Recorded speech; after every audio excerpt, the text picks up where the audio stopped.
Tonight, we gather at a crossroads, a place where personal stories of struggle intersect with the powerful forces of systems, media, and trauma.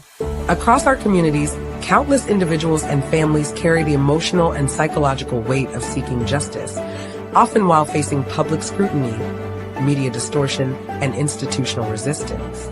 These are not abstract challenges. They are lived realities that demand our attention and compassion.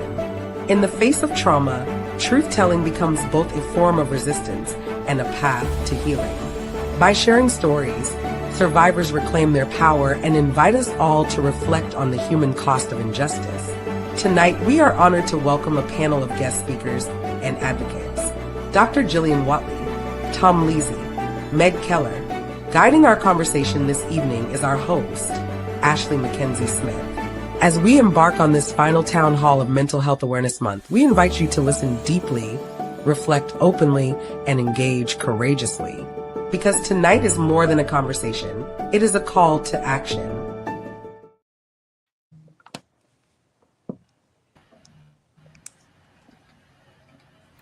All right. Welcome you all. I do want to let you know that I did leave my notes in the car.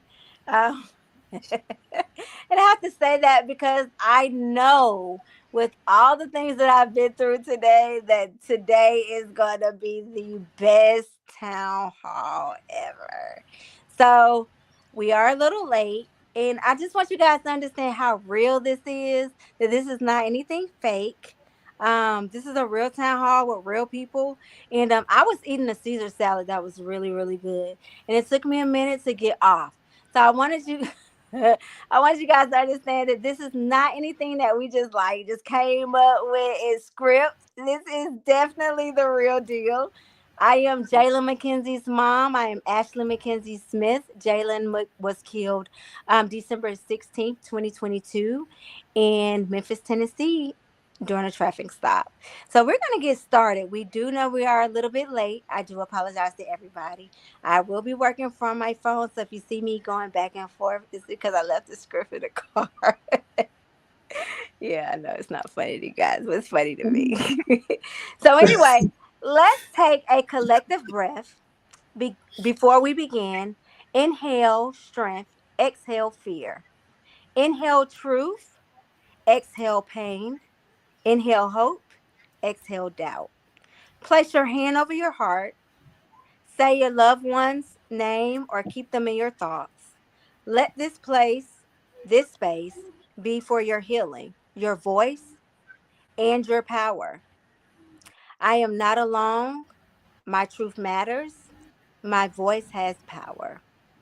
So we like to open up with just a little bit of meditation so you guys can relax and take in and receive all the good things you're going to get in this town hall. Again, this is not a scripted town hall. So it may go any which way. Like I said, I was eating my salad. But anyway, tonight we'll close out our Mental Health Awareness Month, week 5. And of our Say Their Names virtual town hall series. And this is deeply needed. The fight for justice, the fight for truth, navigating systems, media, and emotional trauma. As many of us know, it's one thing to grieve, and there's another thing to be forced to grieve under scrutiny. To navigate levels of legal systems that dismiss us, to be misrepresented by media, and to be re-traumatized while seeking justice. Tonight, we hold a space for that fight and offer tools and truth and healing in the process. So tonight we have some amazing speakers. We have Dr. Julian Watley. And I'm gonna just say a little bit. I ain't gonna say who she really is because I'm gonna let her get her own intro. But we're actually working on another project in Memphis. So it was amazing to actually be able to speak to her because I missed the meeting I was supposed to. We was talking about the Phil at Hatley, which was their family were on last week. So I have to laugh and I can't hold it in. I'm really goofy, y'all. Y'all know that by now. But it was really funny because she's in Georgia and I got our time totally wrong, as always. I was working off a Memphis, Tennessee time versus Georgia time. Like, she don't live in the same state I'm in. So I totally missed the meeting and got in like probably the last 2 minutes, and nobody let me in, of course, because I was late. So that's my intro for her. I'm gonna let her introduce her own self. But I had to put that in there because it was really funny, because I've been laughing about that every It was hilarious. But we made it work. I'm horrible with time, and I think everybody knows that by now. So yeah, that is definitely Dollar Willie when it comes to her time. I will let her introduce herself. Tom, I'm gonna tell you, is amazing. I've met him through Meg Killer, which is like my go-to for everything. And when she talks about Tom, she licks up. So I knew that we had to have Tom on here. I'm gonna let him introduce himself too, but we had to have him on board. He's an amazing journalist. Like, he is dope as hell, y'all. Excuse my French, but I had to throw it out there because it is awesome to have good people on here that actually really fight for justice. Like, actually really are out there doing their thing and not allowing the system to corrupt them to put out another narrative. So Tom, we're grateful to have you. Meg Keller. I can't probably say enough about her. That is my go-to for everything personal and business, literally. So I had to have her on here, not just because Tom was not here, but because she tries to hide from the camera, you guys. So that's why I say this town hall for week 5 is so amazing, because we have some really good people on here. Not that we didn't have good people before, but they're kind of close to home with what they do, and kind of what I do as well. I'm not a journalist. I'm not a therapist. I kind of been pushed into the position that I am in. And so it kind of feel good to be around people that actually know what they're doing, and not a goofball like me who just get out here and just go for it. So this is amazing. And so it's going to be some really good questions, some good information. I'm going to let Jillian talk first to introduce herself, because I feel like there's no better way to say what you do than the person who does it. So that is why I'm actually not going to actually say my little spiel of what everybody does. And I'm going to let you guys understand what they do, because these are some true professionals and they're good at what they do. So Jillian, go ahead, take it away. Okay, well, thank you, Ashley. So funny. Hi, everybody. I'm Jillian Watley. I'm a trauma-informed educator. I'm a school psychologist. I'm also a former district leader as it relates to psychology and then student support services. I also am an adjunct professor at Georgia State University and Anderson University in South Carolina. But beyond that, I've done 2 decades worth of work helping communities and systems and schools understand how trauma doesn't just happen in the moment, it lingers, and it reshapes how we see the world, how we trust, and how we hope. But it also reshapes how we show up for, or how our children and families show up in the system, be it school systems, be it the criminal justice system, whatever system, even how they show up at work, our parents. So when families are forced to grieve in public while also fighting for justice, it creates a particular kind of wound, like one that doesn't get to heal in silence. It's on a stage. So you're expected to be strong and to stay composed and to really live your trauma over and over again, whether it's in the court, on the TV, wherever you are. But behind the strength is exhaustion. And that's a very real thing, right? It's super real. It not only lands in your emotion, but it also lands in your physical. So that grief and that trauma can fundamentally change who you are as a person. I've sat with mothers who can't sleep at night, children who carry grief in their backpacks, fathers who smile in interviews and collapse in silence. I have seen the whole gamut of it all. And this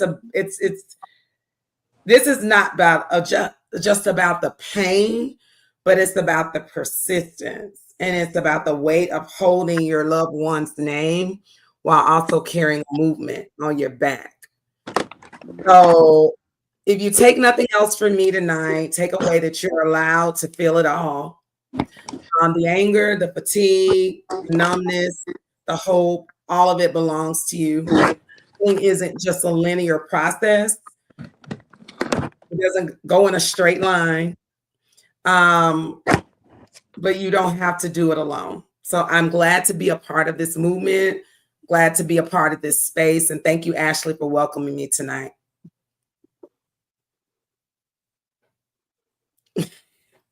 Okay, you guys are welcome. I'm still trying to figure out this whole camera thing tonight, you guys, because for some reason the iPad is just doing its own thing. Tom, go ahead and introduce yourself while I try to figure out what is the problem tonight. Sure, I'm a reporter, journalist. I have worked in New York, Illinois, Pennsylvania. I was in Pittsburgh for a while, and now I'm in South Central Pennsylvania, where Meg is. And, I'm glad Dr. Whatley is here because, I think on my side of things, we don't see a lot of what happens behind closed doors and what families are going through, between each other and in their most private moments. We try to earn people's trust to tell their story, but they're often, putting on a brave face when they are doing that. And, the more trust we can earn, sometimes we do see those vulnerable moments, but I hope just by being part of this conversation, I can help people, maybe understand a little bit more about what people in the media think about and how they approach different situations and what they find interesting and what they might be looking for, and then maybe to,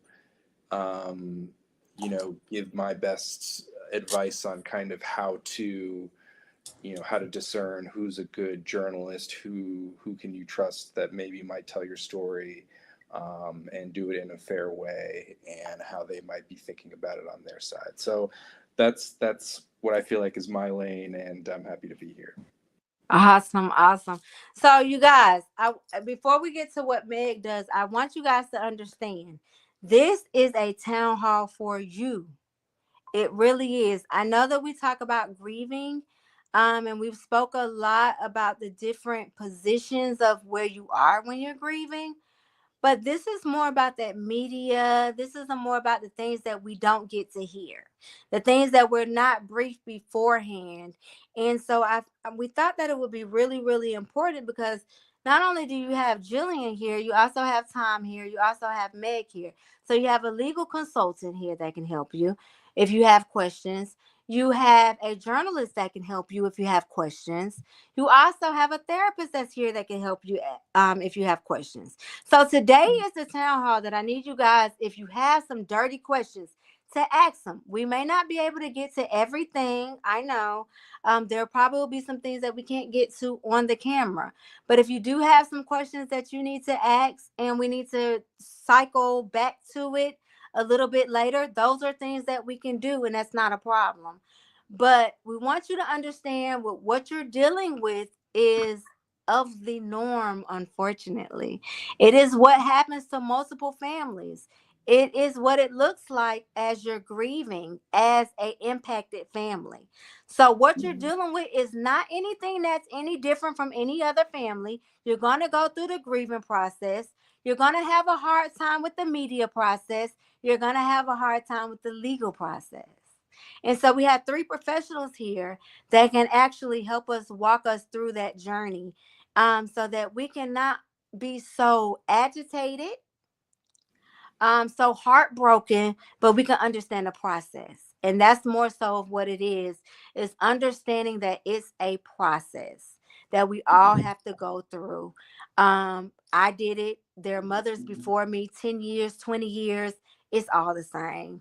There is nothing that has changed from now to then when it comes to the process of what it looks like to grieve and to deal with these different circumstances that we get hit with.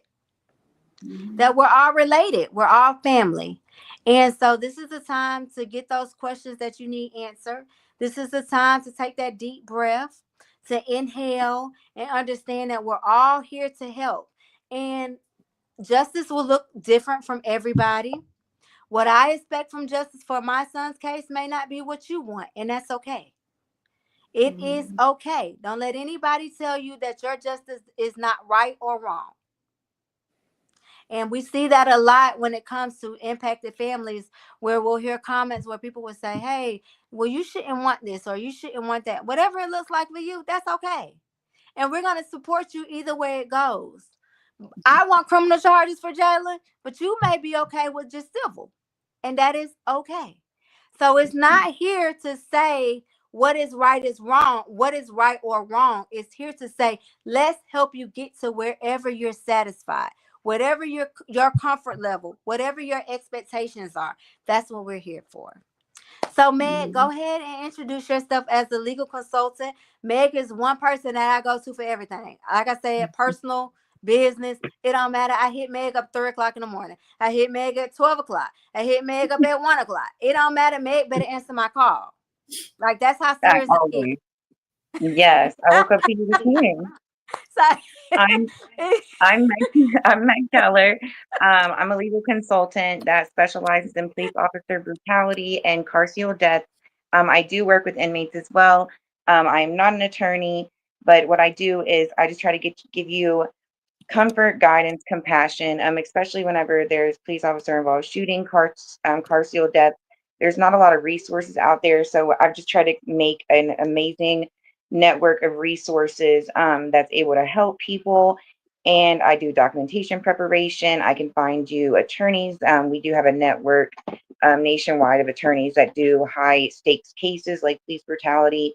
And then I work for some pretty cool attorneys, just work with them, drawing up motions, and they do the oral argument stuff in court, and it just works out. Now, I'm going to tell y'all, don't be blowing up Meg now that we don't put her in the town hall. Because when I need her, I need her. Okay? I'm just going to say that. Because I come first, right, Meg? Miss B comes first. You have a close second and sister. You guys share. So Miss B. I love you. That's mama. You know what I'm saying? Okay, so Miss B, you guys, that is Eric Holmes' mom. That is another good friend of mine. I'm mad that she didn't put us on the same level, but it'll work. But yes, she did know her first. Well, I'll share that spot. She did know her first. But yes, Meg is really, honestly, you guys, and I'm gonna laugh a lot because I'm really goofy, but she is definitely a go-to. She does a lot with incarcerations.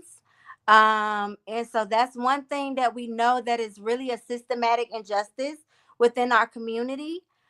So if you guys need her, if she can handle it, she will take it. And she will blow us all up in the midst of it. So that is just the love that she has for the community. So yes. So let's get to some of these questions. Oh, goodness. Oh, gosh. I'm kind of scared because these are some really good questions. So we're going to start with Jillian. Everybody has about 3 questions, and then we're going to do like some open discussion questions. So the discussions that we decided to tailor toward this town hall was pretty much specific to what they do, because I want to make sure that we're getting the most out of this town hall. So if you guys have some questions that you guys want to ask, put it in the chat and we can ask them. This is open for you. If you don't take advantage of it, I don't know what else to do with you, because this is the time that you can really ask. We don't have impacted families on here. We actually have professionals that are eager to help you, because that's why they're here. So, Jillian. Yes, ma'am. Yeah. So the first question is for you. What emotional or psychological patterns have you seen in families fighting for public injustice? Well, I'll answer that question, and then I'm probably going to deviate a little bit, because sometimes I don't think people know how to even fight. I think the people who fight are a small representation of the ones that it's a whole lot of other people that should be fighting, because they don't know that there's an injustice. They have been a part of a system that's tossed them around. And so they don't even fight. They just kind of deal with whatever trauma that has been imposed upon them. But in the school system and just in practice, I often see emotional fragmentation. And that means that families are expected to grieve, very privately, but fight very publicly. So you almost have this split that's happening. You become essentially like two people, and you function in survival mode. And survival mode for an extended period of time can have impacts on your brain and your neurological wiring. So very much it can look like hyper focus. Like some people are constantly scanning, constantly moving, and sometimes what it may show up in our children in schools, it may mimic attention deficit hyperactivity disorder when really it's a manifestation of the trauma. So, that's one thing. But emotionally, some people are even disconnected from their own pain. Like they may be just going through the motions of doing the thing, whatever that looks like, the fighting for justice, the advocacy work, but they haven't really even dealt with the real pain of the loss. Right. So sometimes that may come after a quote unquote win in court, or after something has occurred that they seem to be victorious over, and then the emotional part may come. For everybody, it's very, very different. The sense of being on stage can also prevent or cause a lag time in the natural grieving process. So when you're on a stage and you're performing, because that's what you got to do, people don't understand what you're talking about. If you sobbing and crying at the mic and laying on Tom's chest, you got to do your thing, right? And so that's just the reality of it. But it also it's going to be really integral for people when you're fighting out publicly, that whatever you got going on privately, you're dealing with a professional around that. You don't want that emotion to come 10 years later, right? Like it needs to be happening in some regard very healthily simultaneously. Because what can happen then is you begin to internalize it. That's right. And then what internalizing looks like is depression, internalized anxiety, masking. Folks are very good at maskers. I oftentimes say depression, the picture of depression we had years ago was somebody laying in the bed, not brushing their hair, not brushing their teeth. The modern form of depression has a lace front, nails done, goes to work, a nice car, but meanwhile, it's at home doing some other things. And so we've got to really dispel this myth that depression looks really sad and lonely and all those things. No, we are in a culture where we are learning, and we taught our children even how to mask their emotions as it relates to things that have happened to them. I think we overuse the word resilience. Yeah.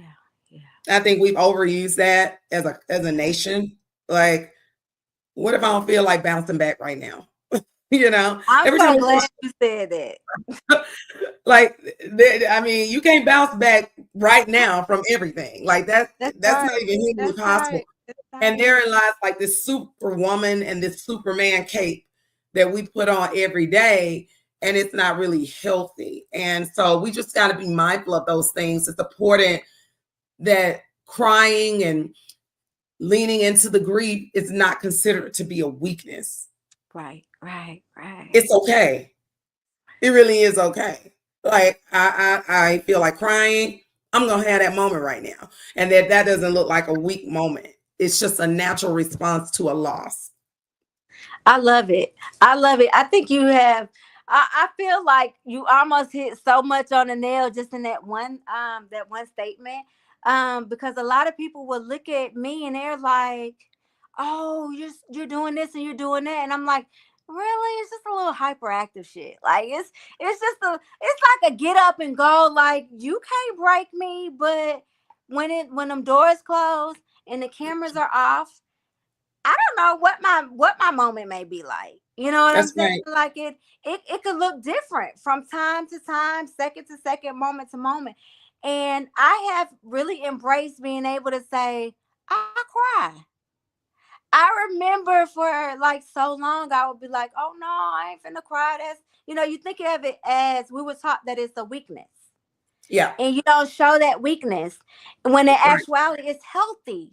You have Yeah. to cry because we all deal with grief, and grief comes in different forms. It could be a sickness. I just said this in the last sound. It could be a sickness. It doesn't necessarily have to be like in Jalen's situation where it's traumatic. It could be Right. just we just buried my grandma the other day. She was 95. Yes. That's a celebration, but I'm still gonna cry because I'm gonna miss you in spirit. I'm gonna miss you being here. I'm gonna miss being able to touch you. But it's not a bad thing. She No. enjoyed her life.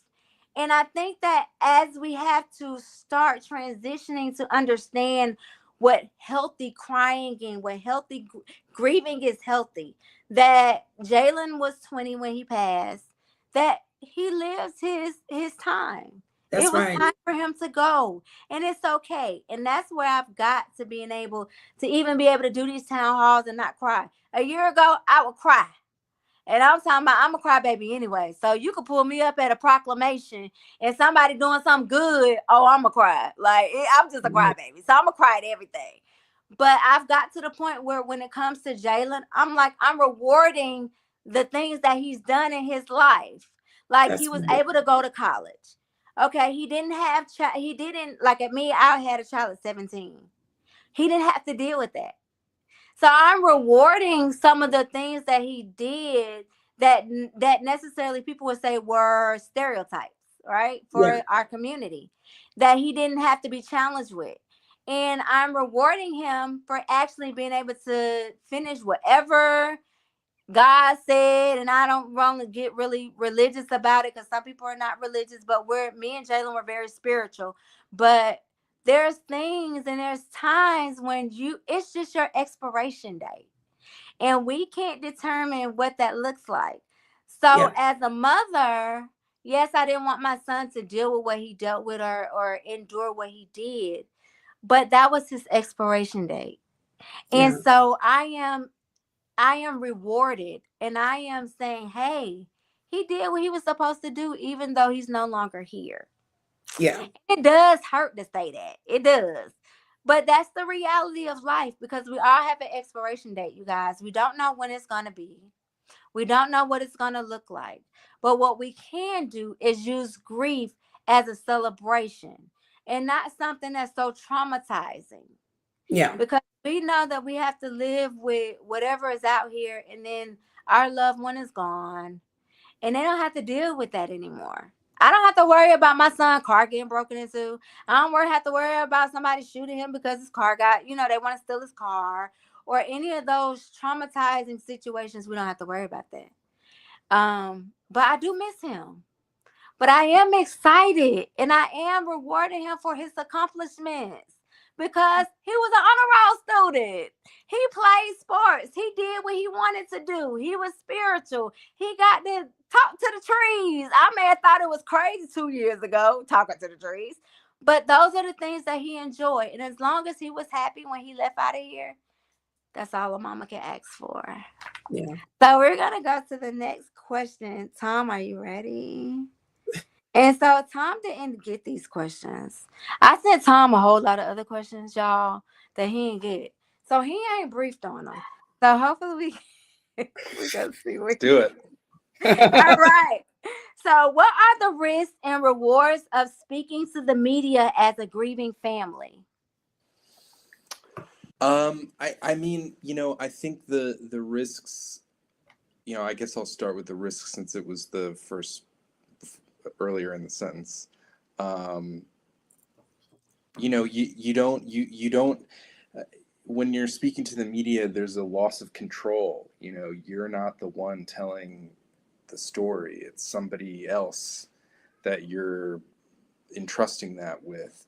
And you just, with that loss of control, you just don't necessarily know how it's all gonna go down. And so I think that feeling of that loss of control is I would imagine really hard to deal with when you're when you're really seriously grieving, it's kind of the last thing you want is this sense of risk and I don't know what's going to happen next. How is this going to affect things? So I think it's just the difficulty of all that you just don't know what the outcome is going to be. And, am I doing the right thing? Is this going to help or is this just going to hurt? So I think it's just all that unknown that is part of all what makes it so difficult. And I think the rewards are,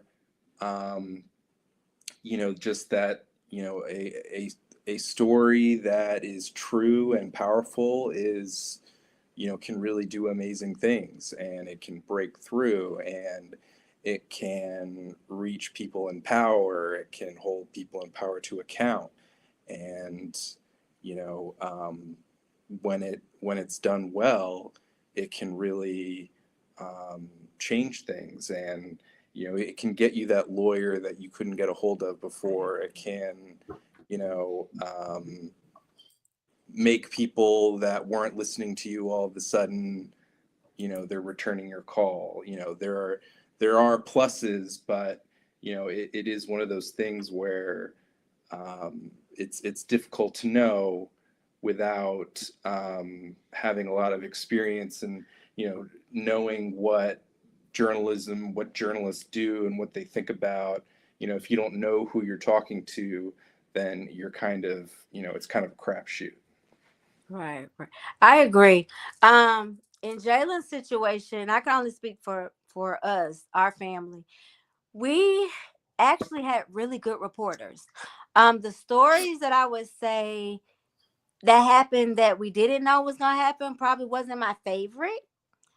But when we were able to speak to reporters from Memphis to Atlanta, we've actually had really good reporters. They were really nice. They were receptive of what we said. We was able to give them documentation and back up things we say. Because, one thing about the media is they're going to go, it's two sides to this. They have to go to what the officers, the police department is saying. Then they also go to what the family is saying as well. And then they try to build this story up. And honestly, a lot of them do try to get as truthful as they can. Now, I will say that we have not had many experiences where there was a problem. And if there was, we didn't even have to ask for it to be redacted. Because there was enough information out there to show that particular piece was not true, and they corrected it on their own. Now, I have seen in different situations where the media has not been the best, but for Jalen's case, it has been as truthful as it could be. We couldn't argue with what the first narrative was because we didn't know. We were still trying to figure it out. But once we figured out what the narrative was and we was able to talk to reporters and give them the information, then they ran their own reports. So I will say the media is not against you guys. There are some times where, I will say this, where some situations are a little bit harder than others to figure out what is truthful and what's not. So what they do is they try to go based on what area they have the most information on. And that's where, as a family, you have to do the work. And you have to trust yourself in your instance to say, this is not right, and this is why. And this is the proof to back it up. You can't expect them to do all the work for you. Yes, they're the media.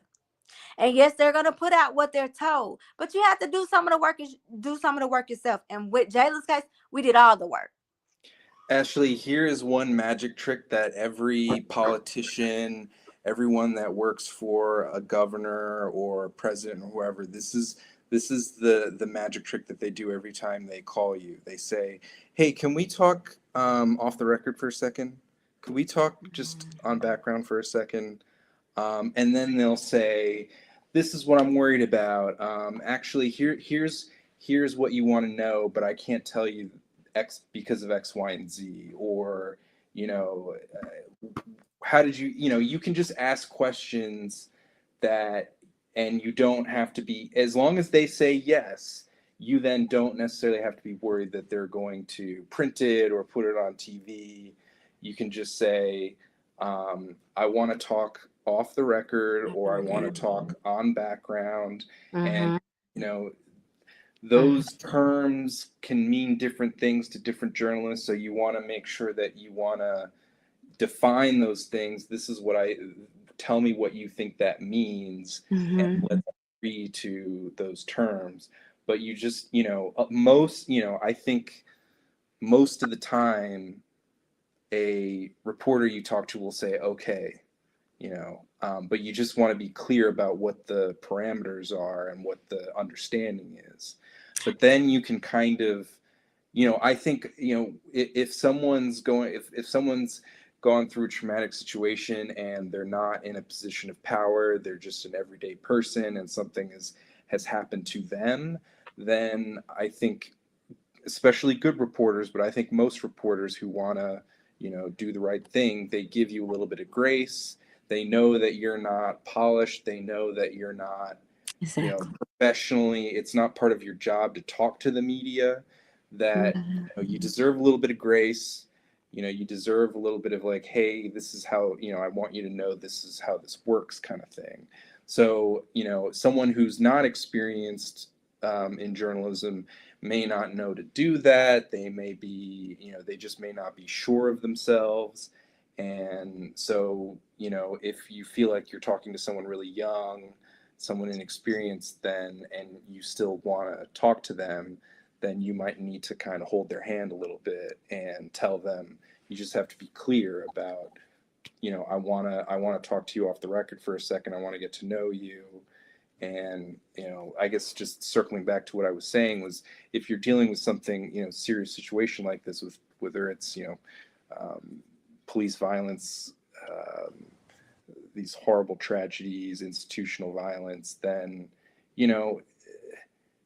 it's, you deserve to be heard out first before kind of we get to the sort of official thing of putting you on camera, or, recording you, or taking your quotes or something. That there's kind of let's kind of go through the situation first before we get to something kind of more, official. So I think that's a good way to go about it, is sort of to kind of like just any other relationship of, hold on, let's get to know each other first.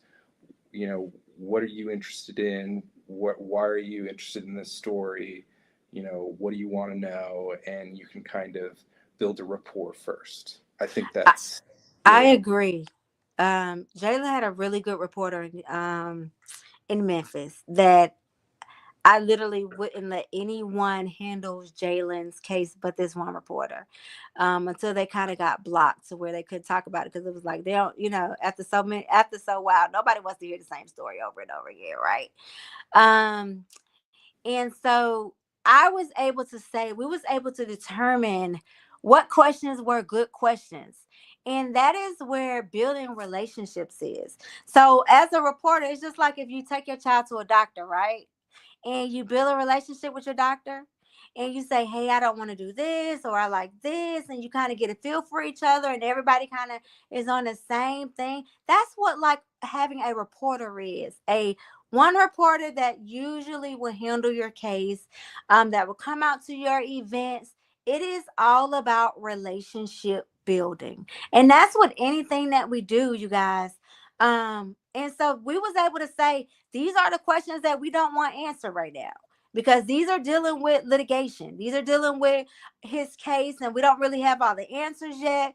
Whether or not TBI hasn't given us the information, which is Tennessee Bureau of Investigation, or whether or not MPD, which was Memphis Police Department, you can say, we can't answer these questions right now, so don't ask us these, because we don't know.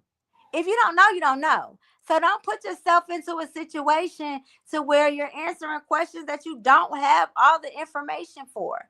You need to only talk about the things that are concrete, the things that you know, the things that will stand. Those are the most important things when you're dealing with the media. So you guys, be careful when you just reach out to media or when media just reach out to you, build a relationship. See if it's a good fit for you. If it's not a good fit, don't speak. If you can build a relationship and it works, then you go on and you move to the next phase. You pick and choose, just like Tom said, you pick and choose who you talk to. You pick and choose what you talk about. Because at the end of the day, you're trying to protect your loved one. You're trying to protect their case. And that is what you're on. That's the only goal that you have when you're dealing with the media, is to get the story out and protect the innocence of what's there. Trust me, everything gonna come out. It don't matter, good or bad. The media gonna find it. But you can say what you will and what you will not answer to. And they will. The media will go in and they will fix those questions to make you comfortable, because they want the story too. And they want the truth to be out. Most media folks want the truth out. They ain't about trying to get the lies out. So they want to hear as much as you would tell that's the truth. So just sometimes we think that they're not on their side. It's just because we haven't built that relationship. You're talking to a reporter that don't know you, don't understand the case. And these are where you have those conversations beforehand that can build that, to where those people, those reporters will actually end up respecting you and protecting you. Because many of them have protected Jayla's case. Many of them, from Tennessee to Georgia, they have protected Jalen, because they can say, oh no, we see this, we see that, this isn't right, we're questioning this. And a lot of times those answers that we're trying to get, they go get them. Use the media to your advantage. Whether or not that is like getting, we had to subpoena, you guys, TBI 4 times. And we didn't have to use the media for that particular piece, but that is a piece that you can use the media for, because they're going to say, well, why they got to keep coming at you 4 times for the TBI file? So use the media to your advantage, but that comes from building relationships. They're not against you. It is how everybody goes against it. And this is something that I had to learn as well. This is something that isn't just new, just something that it comes from one thing. I'm going to just be honest. Meg had to school me on a lot of stuff. Like, I'm just going to be real. Because I was against media for a long time as well. But I also, like I said, we had really good reporters. We did. So a lot of the trauma that a lot of people deal with reporters, we didn't have to deal with Jalen. But I was able to be schooled by Meg, who's a legal consultant, who can tell me, okay, these are the answers. These are the questions that you should ask. These are the ways you should phrase certain things to get their attention. And it's just like anything that you do at work. There's a certain way that we have to go about doing it. And it doesn't change just because you lost a loved one. So we're going to go into a question for Meg, which is our legal consultant here. Meg, what are some common legal challenges impacted families face after a tragedy? And I know you got the answer to this because you deal with a lot of folks, a lot of people. Yes. So the one thing that families face after losing a loved one, in my opinion, would just be the care, compassion, and concern, and understanding clarity about their loved one's situation, as much information as you can get, whether that be through reporters or open records requests, getting all the documentation in front of you to piece together really what happened, whether that be video, dash cam footage, ring camera footage, and that's where it all starts, is just starting to puzzle things together and making that initial timeline, because unfortunately you have to work quicker than normal, because say like if you had a loved one die in prison, after so long the jail will delete the recording, like with it happening in a jail, they'll master delete like every 3 months, 6 months, so you only have that amount of time to secure your evidence from the jail, or it will be deleted. With Act 22 here, which is for body camera that officers wear, you only have 90 days to obtain it, or it gets deleted. So there's time frames that people need to be aware of, statutes that they need to be aware of, as far as like you have 2 years from the incident, unless unless there's like an extent, something major that happened to where you can't file. And then you have to know the courts to file, and you don't want to file like for these police brutality cases, the jail cases, you don't want to be filing in state court, you want to be filing in federal court. So it's just navigation, love, compassion, and clarity about where it's supposed to go. And that, you guys, if you do not know the statute of your case, you can Google it. If you don't understand what that means, please reach out to one of us. In Tennessee, there's a 1-year statute for civil. In 1 year, you guys, you can barely get anything. We're still trying to get documentation from TBI and Memphis Police Department. And this is 2 years, almost 3 years later. So I want you guys to understand that it is very imperative that you understand the statute in your state. If you cannot get an attorney, you guys, you can file pro se. We filed pro se. We was almost like right here about to lose everything. Like our whole life was about to end. And we filed pro se. If you need help with doing that, we can help you. Now, what pro se does, you guys, it gets you, and this is my frame. This is not anything legal. This is just a mama talking. It gets you on the playing field. Because a lot of times there's so many rules to what we're dealing with when we're fighting for justice for our loved ones. You have to get on the playing field. And in some cases, it may just be the matter of going ahead to file civil. Because criminal may be out of, it may just be out for that moment.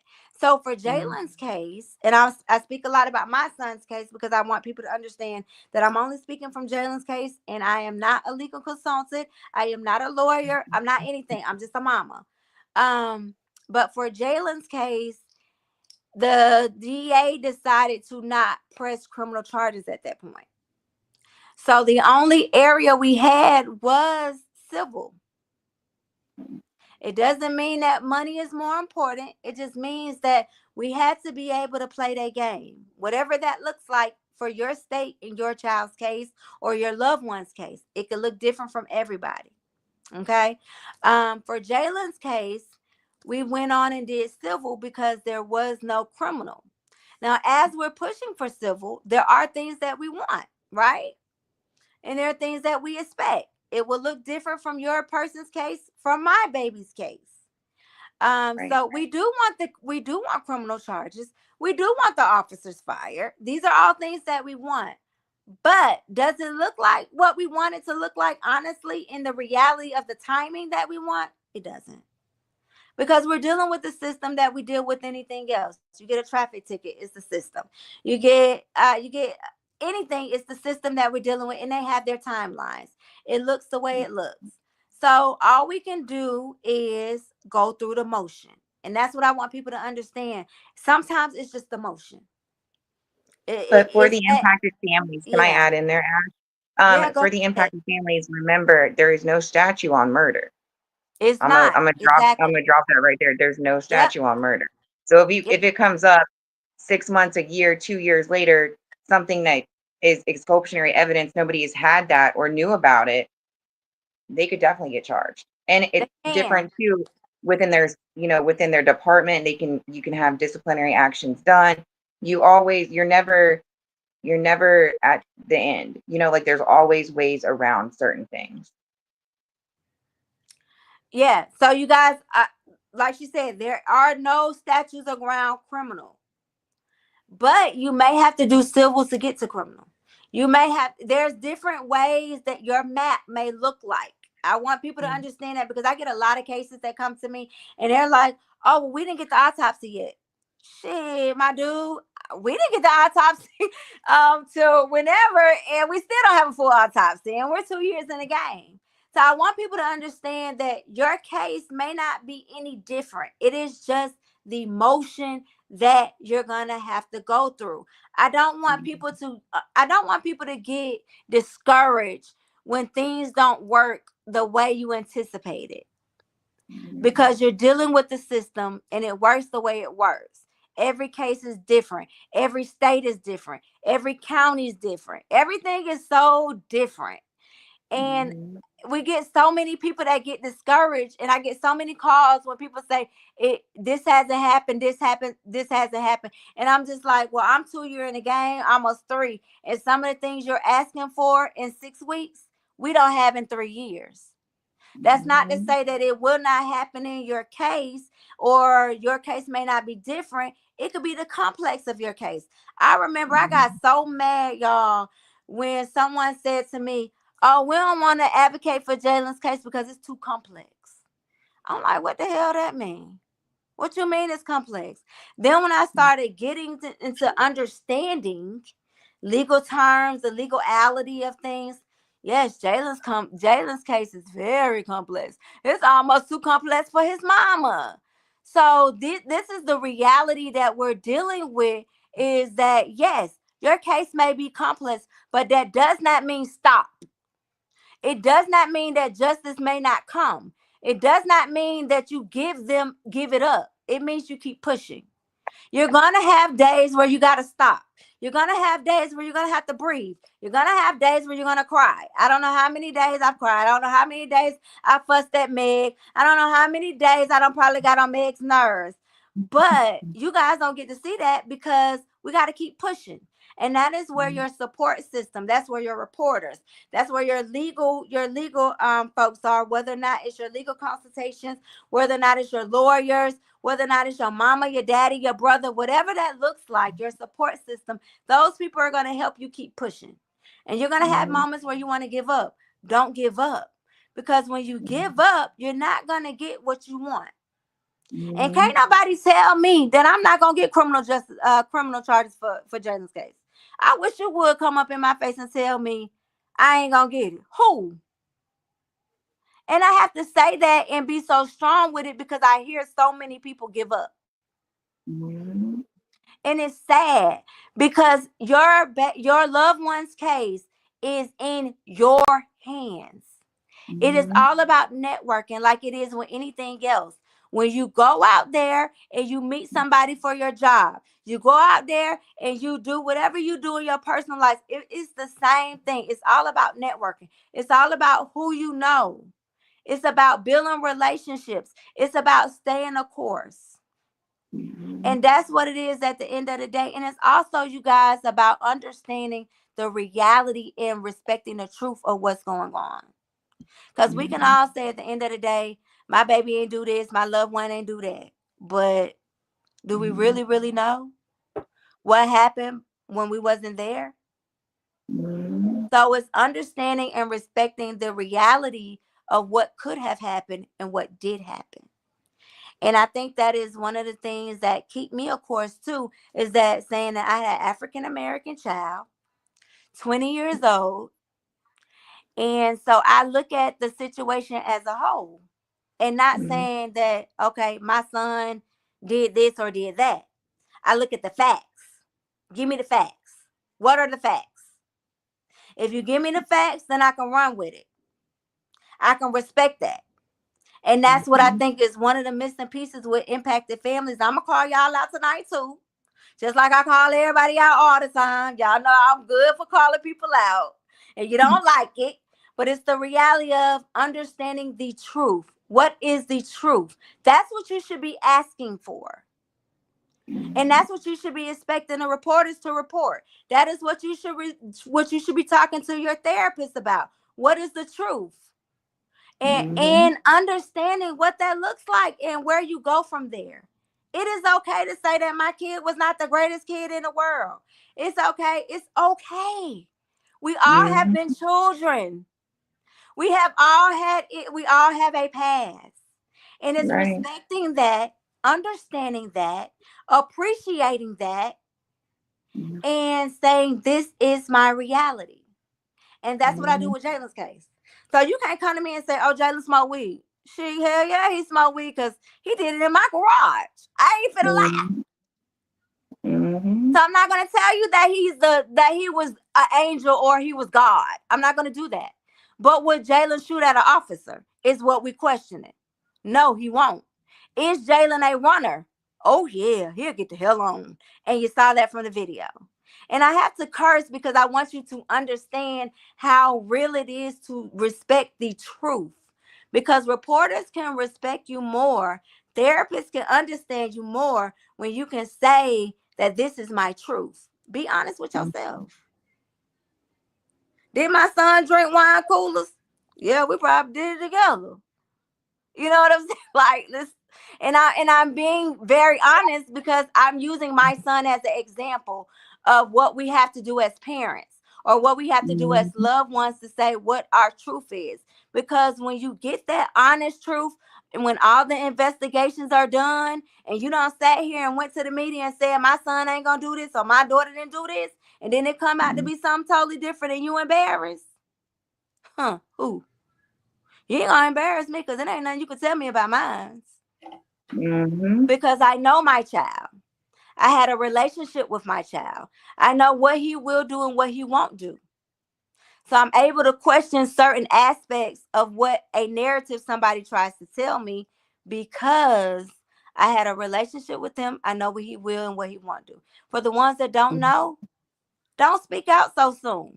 Figure out what happened first. It's okay. Nobody is judging you. We want your loved one to get the justice that they deserve. If the law did what they wasn't supposed to do, they deserve justice. If your loved one did what they wasn't supposed to do, then we got to chop it up, right? It just is what it is. But at the end of the day, if there were laws broken by people that were sworn into office, if there was laws broken by people that took a loved one due to just community gun violence, then everybody is due that what is owed to them, whatever that looks like. And that is my neutral opinion about it. You don't have to like it. You can love it. But I'm a very fair person. And I've always been like that. That if whatever is due is due, whatever it looks like is what it looks like. And I'm going to say that because I make a lot of people upset with some of my posts. And I have to just say my truth because I can do that, right? So, Jillian, we're going to go back to you real quick. What are some trauma-informed strategies families can use to protect their emotional well-being? So first, I think when I was... You took a minute for that one. Like, that was a long one. Right. Because when I'm listening to what you were saying, I was thinking about it from multiple standpoints. So can I comment? Yeah, go ahead and address it. I think that the system, and I mind you, let me just say this. I've worked in juvenile justice system. I've worked in the education system. And we as people who are a part of the system also have to be reflective on how we are causing trauma on those who come to us. So I'm going to just lay that out there. That some of the processes and the things that we have in place, the long time that it takes for people to get justice, not only in a courtroom, but also in the education system, is utterly ridiculous. So I'm just going to throw that out there. Like, that to me is insane. And I work in a system. It doesn't make any sense. I get it's the process. I get all that. But some of this stuff is just, it doesn't make sense. And I work in an education system where I see parents who know that, for example, their children are on the road to doing some very bad things. They are coming to the school trying to get some help. They're going to juvenile court trying to get some help, and stuff takes forever. Then something happens. Then it takes forever for it. At some point, you do get tired. So I want to honor those people out there who are like, I'm just tired. Because when I'm trying to go to people to prevent things from happening, it takes forever. And I can say this honestly because I'm working with parents now who says, Dr. Watley, I've been trying to get to you as a psychologist since October, November, and they just got to me in May. So I understand the frustration when families come to me. So I get it, because sometimes our system and the way it is structured is traumatizing. Yep. And we got to own that. That's right. That's right. You know, I just got finished doing trainings with some police officers.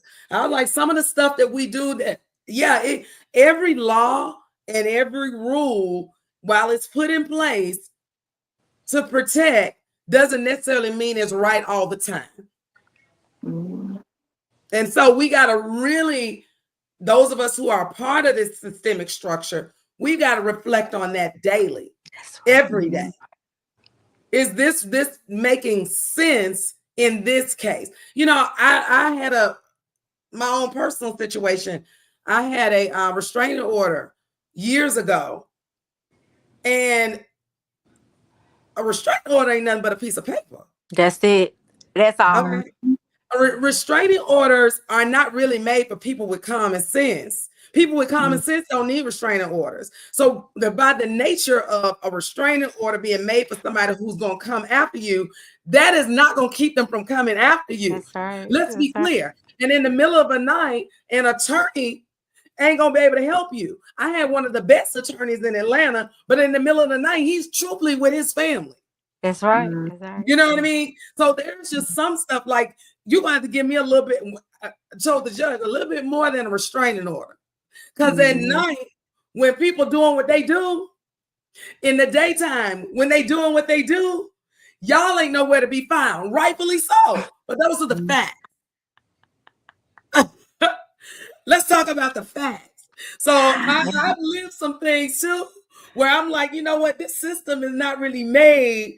Yeah, my mom would always tell me the wheels of justice are slow, and they are slow. And so I have to really tell my teams that I work with in the school system, sometimes we too slow. Yeah. You know what I mean? Like, how long people got to wait for X, Y, and Z before this stuff happens? I already know the children who are going to be offenders in the next couple of years. I already know. I keep a running list. I've done it for years.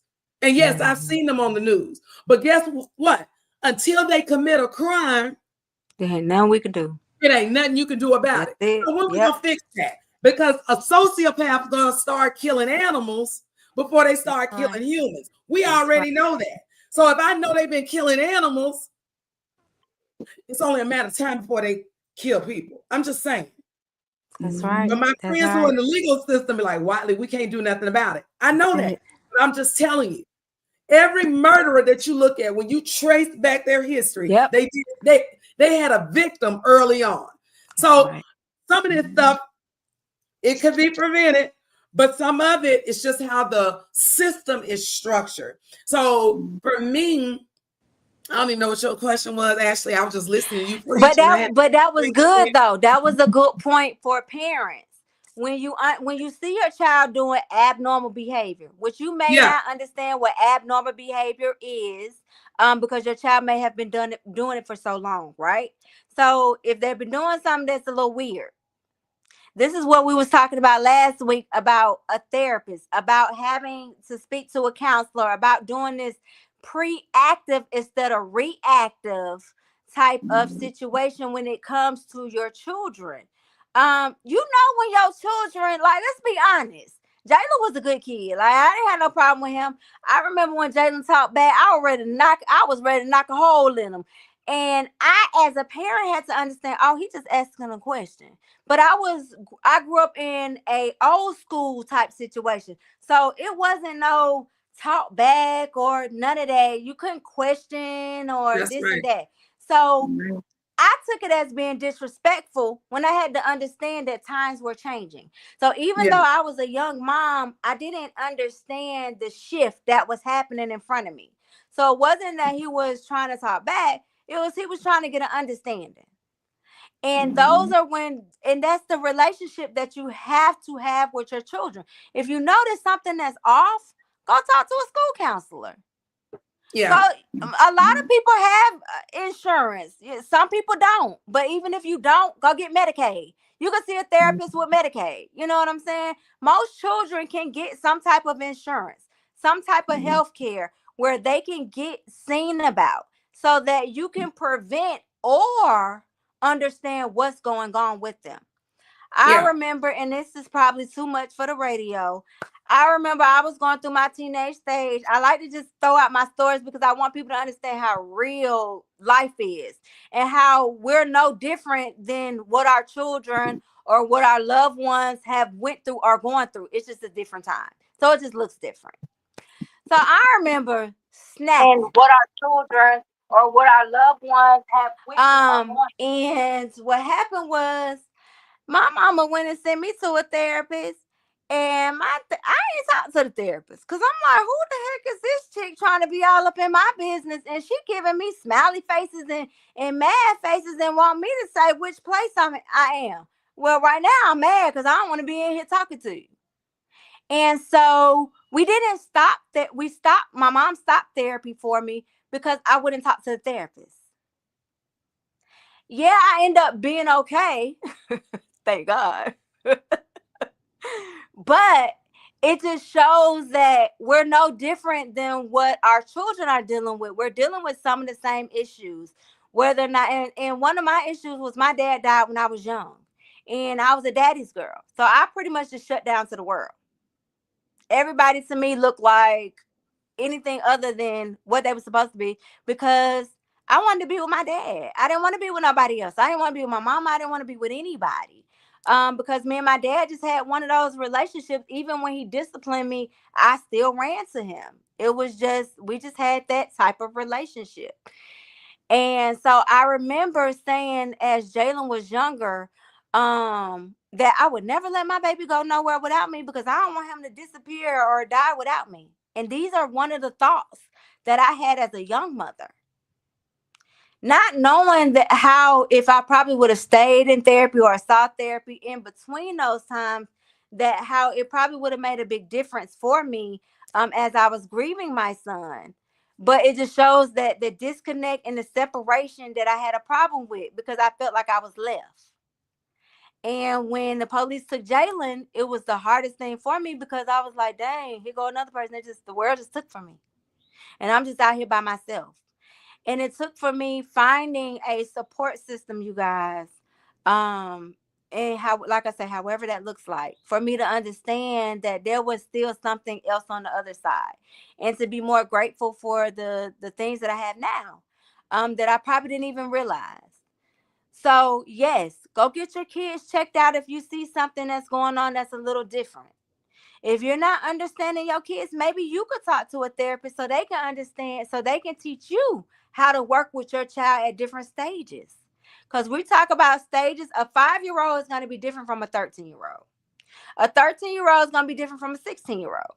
And they're going to look at things differently. And we're not all school. We're not educated to what that look like. We didn't go to school to be a therapist. We're not a shrink, so we don't know. So this is the time that you can also see a therapist, you guys, for trauma that you probably have. That's probably childhood trauma that you haven't got through, that we probably generational past. And that's another thing we talked about last week, generational trauma. A lot of times we put things on our children and don't even realize it because it may be a certain way. Well, I'm making my child go to sleep at 8 o'clock because I was trained to do that. Is it necessary? Maybe not. Is it that deep? Maybe not. But if you're trained or that's what you've been doing for so long, then that's what you're going to do. So anyway, back to the question that we gave Jillian that we just bypassed. That I had to just throw my little crazy little moment in there because I be wanting people to realize that we're real people. So Jillian, the question was, what are some of the trauma-informed strategies families can use to protect their emotional well-being? I think one of the strategies would be just being open and honest and really partnering with mental health professionals when you start, like we said, when you start to see behaviors or even before you start to see things. Yes. You know, I think one thing that we in the African-American community do too often is I said it earlier, I think as a nation, we use the resilience term way too much. Sometimes, you know what? I lost my dad in September. I just have really bad days. I'm going to have them.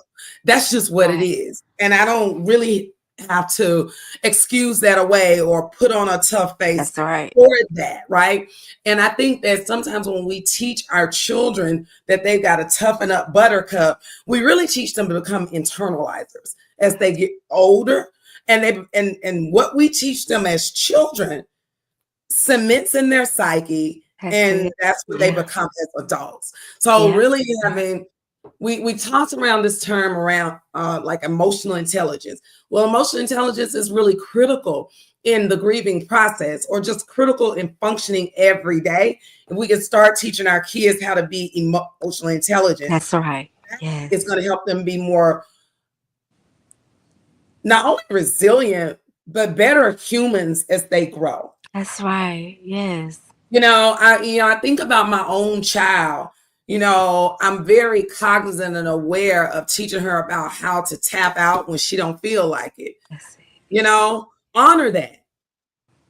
But that's a lesson that I wish I had even learned when I was a kid. When I was growing up in the 80s and the 90s, we couldn't say, you know what, this is a rough day, let me stay home. No, because back then everybody wanted perfect attendance. But you know what? I'm not going to be perfect every day. I don't want to win that award. How about today is just not a good day and I want to stay home? I deserve the right to do that. But giving children that opportunity to have voice. I work with kids all the time, and the parents be like, well, I want them to be able to deal with conflict. Let me tell you something. That sounds easy, but dealing with conflict takes a lot more than just saying the word. It takes confidence. It takes emotional intelligence. It takes the language to be able to deal with conflict. It takes a lot more than just saying the word conflict, right? And so we've got to really start peeling back. What are the skills we need to teach children, adolescents, young adults to be able to work in this world out here? Because this world is not easy. That's right. Now, by any stretch of the matter, it will create grief and trauma just by the fact of just being in the world, right? And so how to be able to move and navigate through that is going to, we've got to be real intentional. So I've always had a therapist since I was about 25 years old. I believe that we should go to therapy way before stuff happens, just to work through our own thoughts about whatever. And I think that's very healthy. And I've also laid that in my daughter's lap as just who she is as a person. I'm like, listen, you don't have to wait for stuff to get bad to go and talk to somebody. Talk to somebody all the time. How about that? Make that a part of just your life. Mental health is not just a bad thing. It's how we take care of the mind, how we take care of the mind, the soul. How are you doing that? Let me tell you something. You getting a physical every year, you need to get a mental checkup every year. That's right. You shouldn't wait until something awful happens. You should be getting that thing checked every year. That's right. That's right. You go to the OBGYN every year. People don't understand it. They don't really get it that your brain, you're working it 24 hours a day. You guys, it's working in your sleep. It's working when you're up. It is always working. It is okay to get your brain synced about because life is stressful. And you got to. I laugh about it because I have 3 therapists out of all of this, because one deals with mostly my mental, and another may deal with my soul, and another may deal with this aspect, because they're just good at what they do, right? So I know they're so tired of seeing my appointments come up. I mean, I know they get paid for it, so they can't be too bad. But it's just like, what is Ashley finna come with today? Because she just is really abnormal. So it's okay, you guys, to be different. It's okay to say, yes, I need to get this checked out, because you're constantly drilling it with all type of, whether or not it's work, it's your family life, whether or not you're dealing with what your children or your grandchildren are dealing with, because we're known to be those protectors. When you have kids and you have grandkids, you're coming in and say, hold up, wait a minute, y'all. What you doing to my people? You know, like, Yep. let's get what's going on. And so not only are you dealing with your issues, you're dealing with their issues too. So I don't have the joy, and I have to say this, I don't have the joy of being a grandma, because Jalen died at 20 and he didn't have any kids. So I can't be that little crazy grandma that pull up to the school and be like, "What you do to my grandbaby?" I don't get I don't get the fun to do. I don't get to do that. But I could do that for my nieces and nephews. And I'm very big on now I understand why my mama was like, okay, we need to see a therapist. Because Yeah. your brain could get tired. It could get overload. It's overworked. Yes. We live in a society where we're working 40 times a day. We're not getting 40 hours a week. We're not getting to sleep because we go home, we deal with work, then we go home, and then we deal with our families. Yep. And whatever that looks like, it looks like differently for everybody. So it's taxing. And whatever your family looks like, some families need a little bit more assistance than other families need. So it's very taxing on what it looks like for everybody. But it's okay to see a therapist. It's okay to tell somebody your business. Because I know in the Black community, we're so big to say, oh, I ain't telling her, I don't want them person all in my business. I don't want them to know this. And it's really bad. And I have to say this, Tom and Meg, I know y'all, I know I use the word, but it's really bad in our community because I've heard it in my own household. Yeah. And, where we don't want to see a therapist. I can say, hey, let's go see a therapist to talk to somebody, and we don't do it. And I just know from backhand that it is really bad in our community because we don't want people to judge us. We're so worried about what people are going to say and how people are going to feel about us, that we don't do it. Not understanding that a lot of the things that we're dealing with, everybody else is dealing with too. That is no different. And it may not have anything to do with race because African American Caucasian kids, they could be off the chain. It don't matter what color they are. It don't matter what age they are.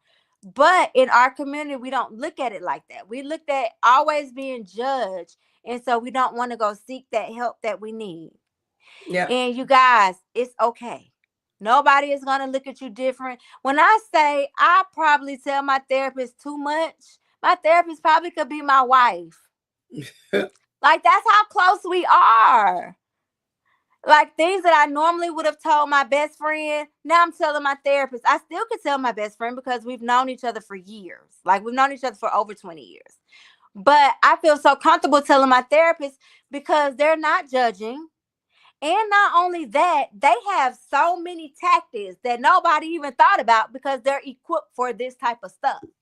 Where they can say, Ashley, go do this or go do that, or have you thought about this or have you thought about that? A lot of times we're trained for one perspective and we don't see outside the box because we haven't experienced it like that. We're not trained for that. So yes, I love my therapist. Shout out to all my therapists. I would call y'all out, but I don't want to get in trouble. But yes, I love y'all. Y'all are like the bomb. So Tom, let's go to you. Tom, you ready? Yeah. Okay, let's see what question we have for you next. So, what advice would you give families when trying to share their story accurately? Oh, that's a good one. Yeah.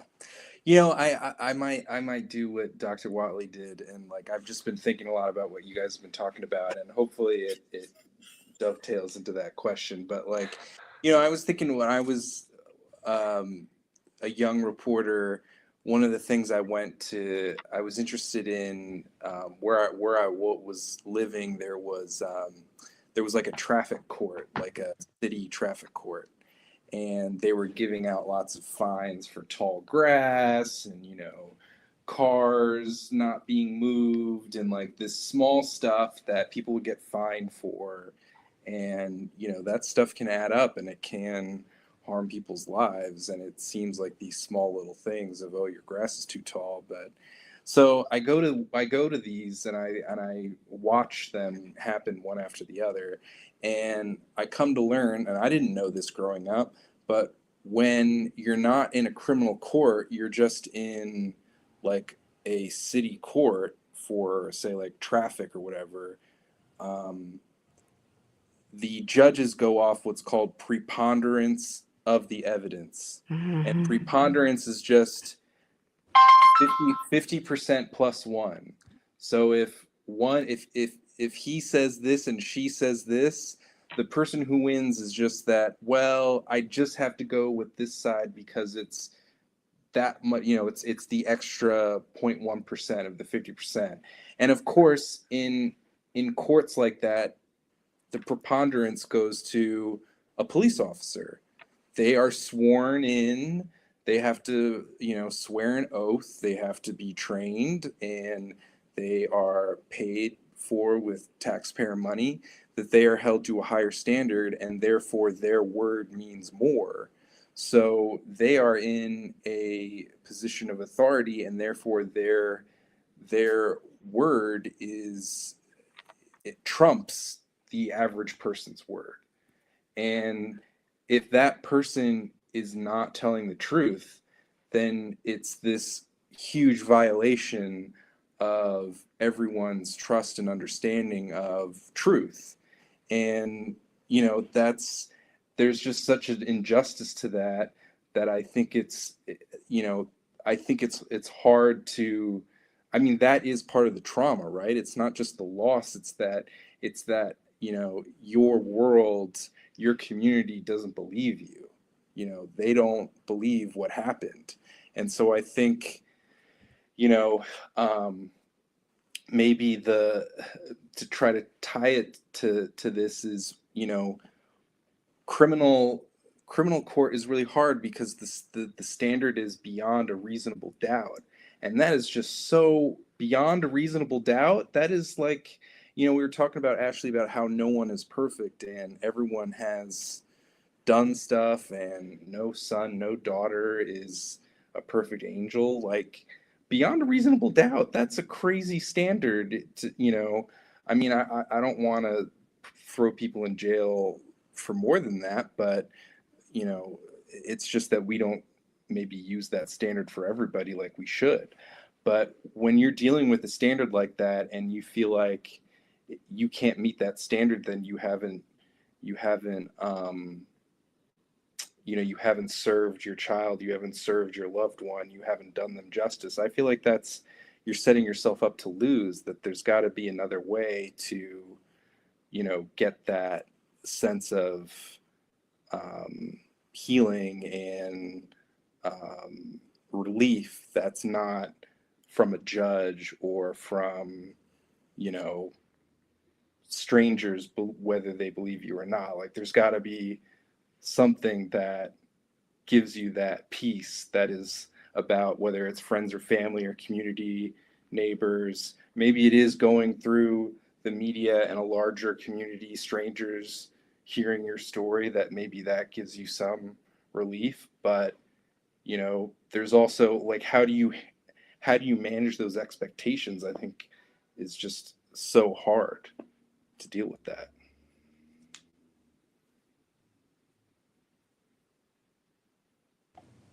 Awesome. So look, I had to cut my phone on mute.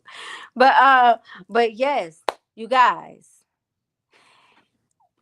one of the biggest things I just took from Tom is understanding the reality. And I keep saying that over and over and over and over again, is understanding the reality of what the situation is, what could have happened, what did happen. And that is very important as we're fighting for justice, is being real with yourself. And that has a lot to do with your health as well as mental health and growing and healing within the process. Because we know at the same time that and I'm not one of those bump the police. I'm not going to use the cuss word that a lot of people use, bump the police, because we know that we have to use the police for certain things. A police officer break into your car. Who you got to call to get a police report? The police. You can't call your therapist. They can't write you a report. You can't call the principal at the school. They can't write you a report. You can't call the legal consultant. They can't write you a report. We still have to work with the police system. But we can demand that they do their job. as well as you understanding that you have to do your job. And whatever that may look like, again, every case is different. Every situation is different. I have to keep saying that because we can't put every situation and every case in the same basket. Your case is going to be different from this case. Now, how we handle it could be similar. How we move forward, how we deal with the mental aspect of it could be similar. But each case is different. It's going to look different.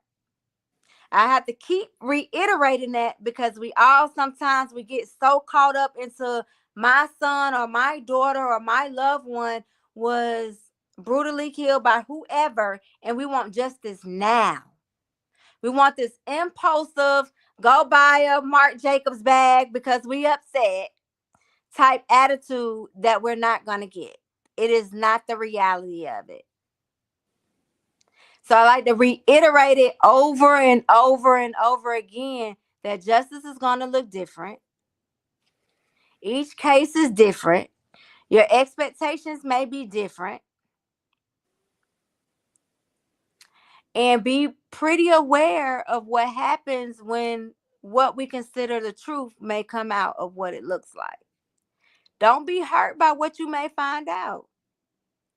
Because we can't always fight the system for what our loved ones did. We have to take accountability too.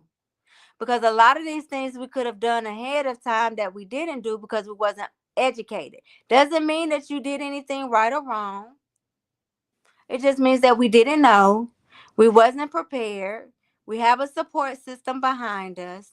And everybody's here to help. Because we're going to get through it together. So, Tom, I have to thank you. And I don't like to put Tom like really out on the spot because we need Tom to stay a journalist. And he like us, y'all. He like impacted families.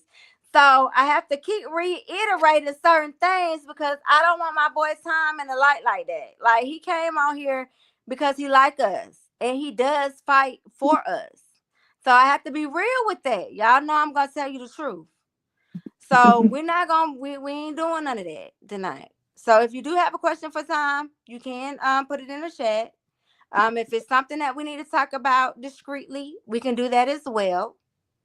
If there's certain things that need to be talked about that cannot be handled online, a lot of things, you guys, I want you to remember, if you're in litigation, there are some things that you cannot talk publicly. If it has not already been aired out publicly, then you want to stay away from that. So if those questions that you have, those are questions that you need to talk behind closed doors because they do not need to come out to the public because they have not been aired out to the public. So when I speak on my son's case, the only thing I talk about is what you can Google. If you can't Google it, it ain't coming out of my mouth. I may know it, but it's not going to come out because I am protecting my son's case. It is not protecting him as a person, but protecting his case. Meaning that there's certain things that just can't come out at that moment in time. When it's time to be aired out, it will. Because everything gonna come out to light. I promise. You can't hide from it. When you're dealing with the media and when you're dealing with such cases as these, it's gonna come out when it comes out. A lot of times I remember, and I'm gonna say this and I'm gonna let Meg go. There were some things that I did not want Jalen's case to come out, but there was a journalist that got to it and aired it beforehand, and we had to rush and do a press conference.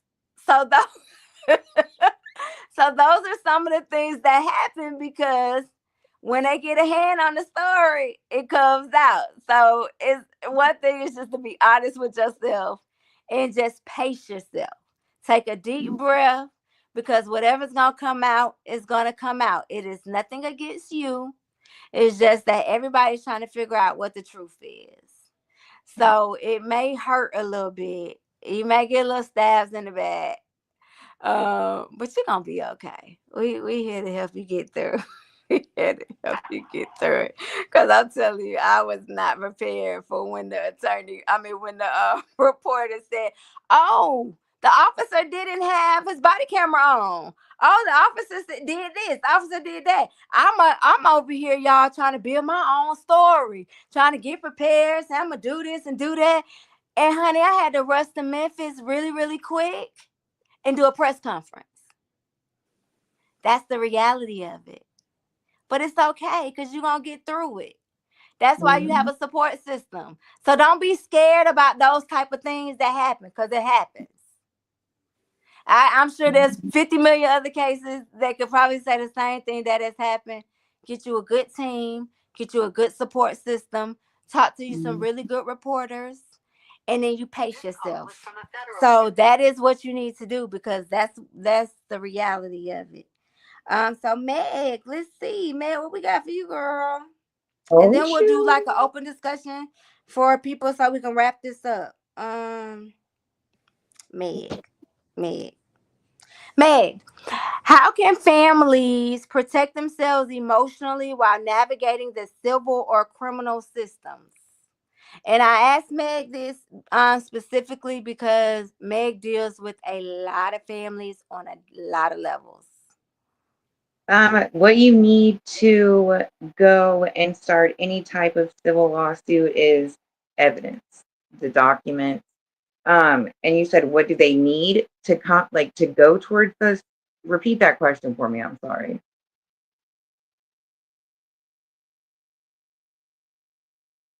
Can you hear me? Okay. Yeah, I can hear you. I can hear you. Awesome.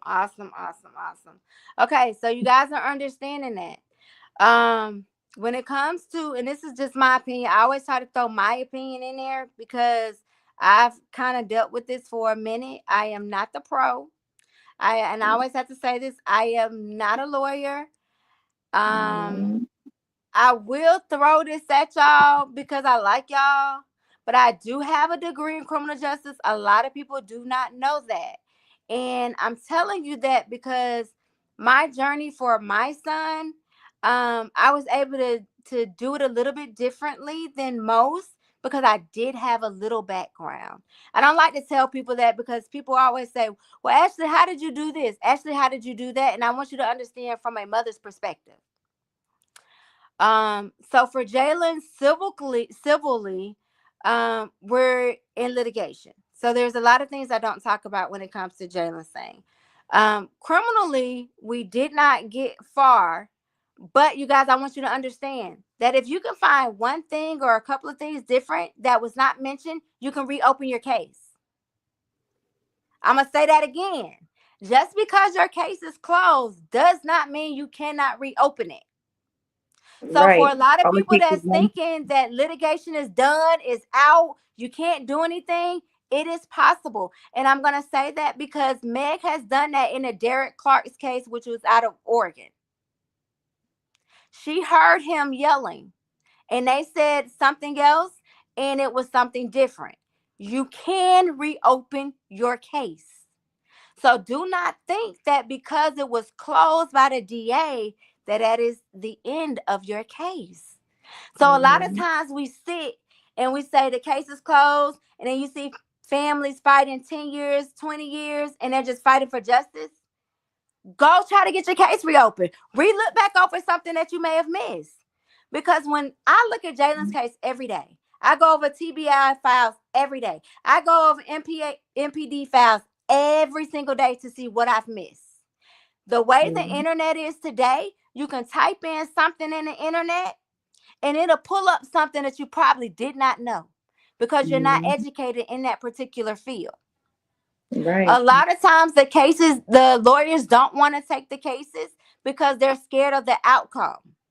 So you be your person's advocate and say, hey, this is what I have. This is what I found out. I guarantee you 9 times out of 10, that case will probably be open because there was 1 or 2 things that was missed. Because you keep looking at it. It's like redundant. You keep going over stuff over and over and over again. And then to the human eye, you're going to miss it because you're not skilled for this. Right. But your heart is for it. Meaning that you're going to keep pushing. So I say that to say that just because your case is closed does not mean it cannot be reopened. Right. Start with maybe getting the officer fired. Mm-hmm. Start there. Because if the officer did something where they broke policies, rules, that doesn't mean that they have to go to jail. That means they don't fit. That job does not fit for them. Mm-hmm. They may not be the best officer.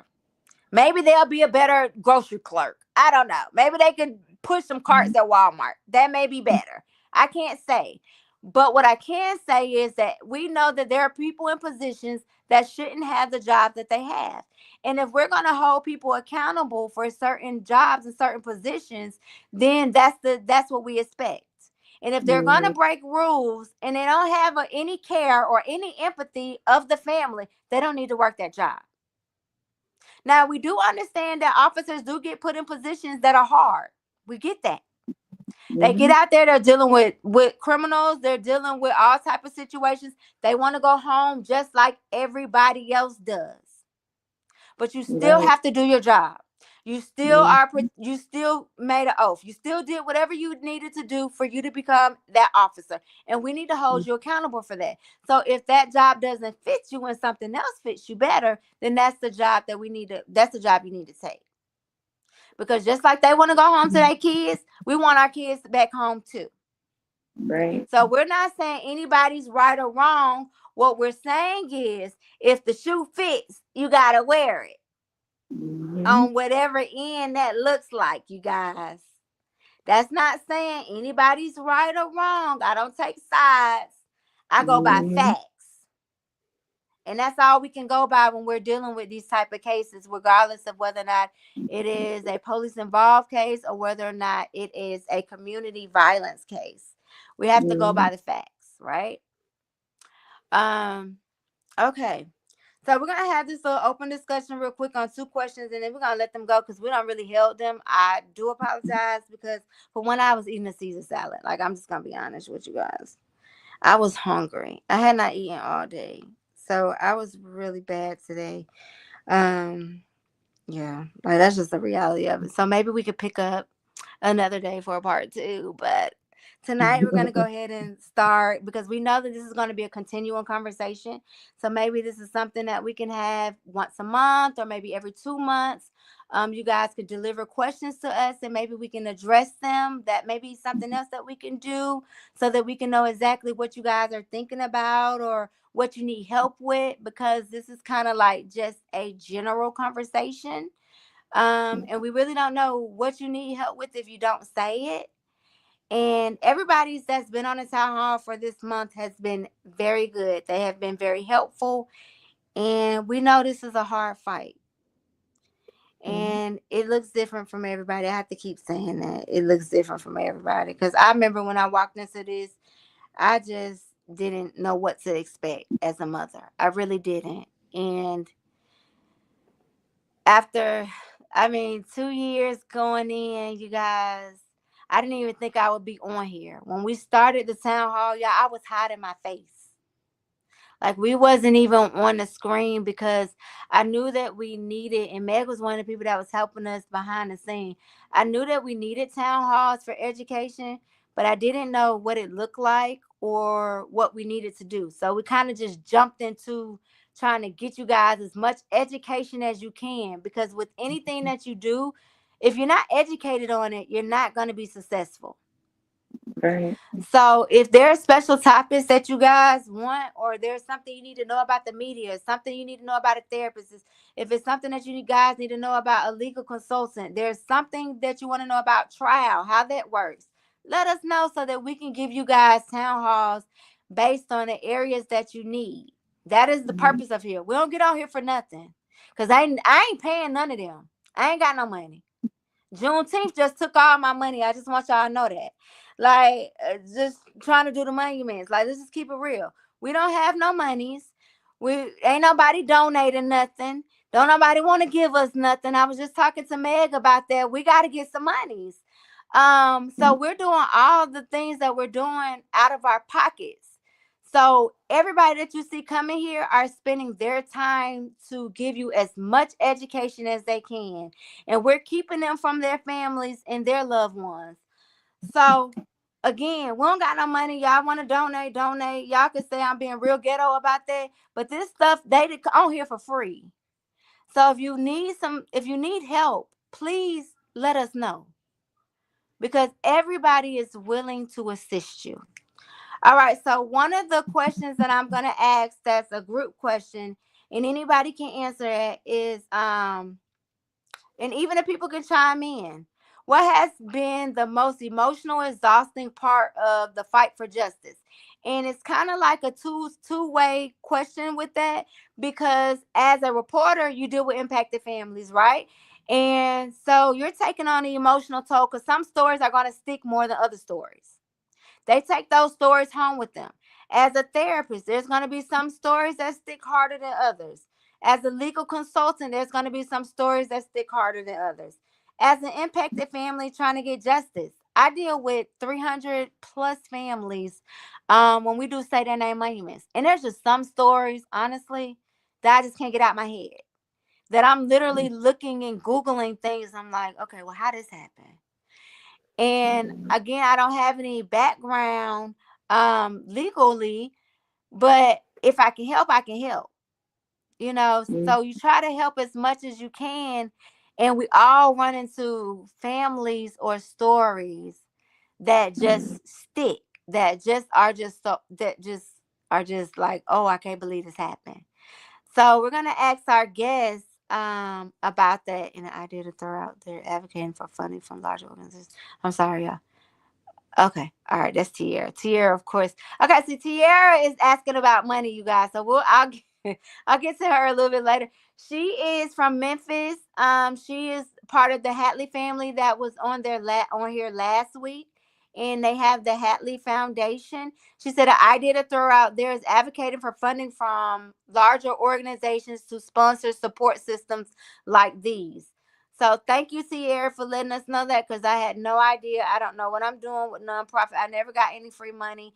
I make too much for food stamps. So I don't know. Like, I'm just going to keep it real. Like, food stamps won't give me no monies. And as bad as I need food stamps right now, the way bread and eggs and cheese and milk is, they won't give me none. With a child or without a child. So thank you, Sierra, for that.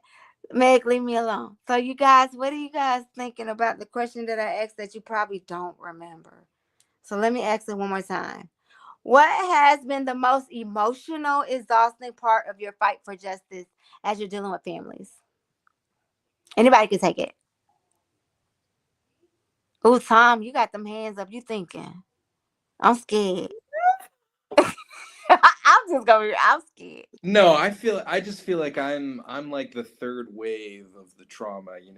I'm experiencing it through other people, and I think, the people that are in the front lines are the ones that are getting the most of it. And so But you kind of like in the front lines though, because, and I'm gonna tell you why. It seems like you may be in the back, but because you're one of the ways that the story gets out.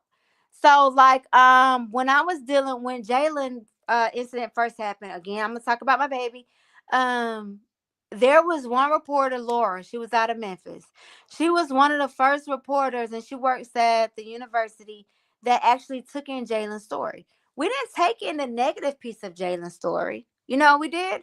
We took in more so of how a mother feels, how it was a takeaway from me, how it affected my family. And that was how we was able to open up to Jalen's story.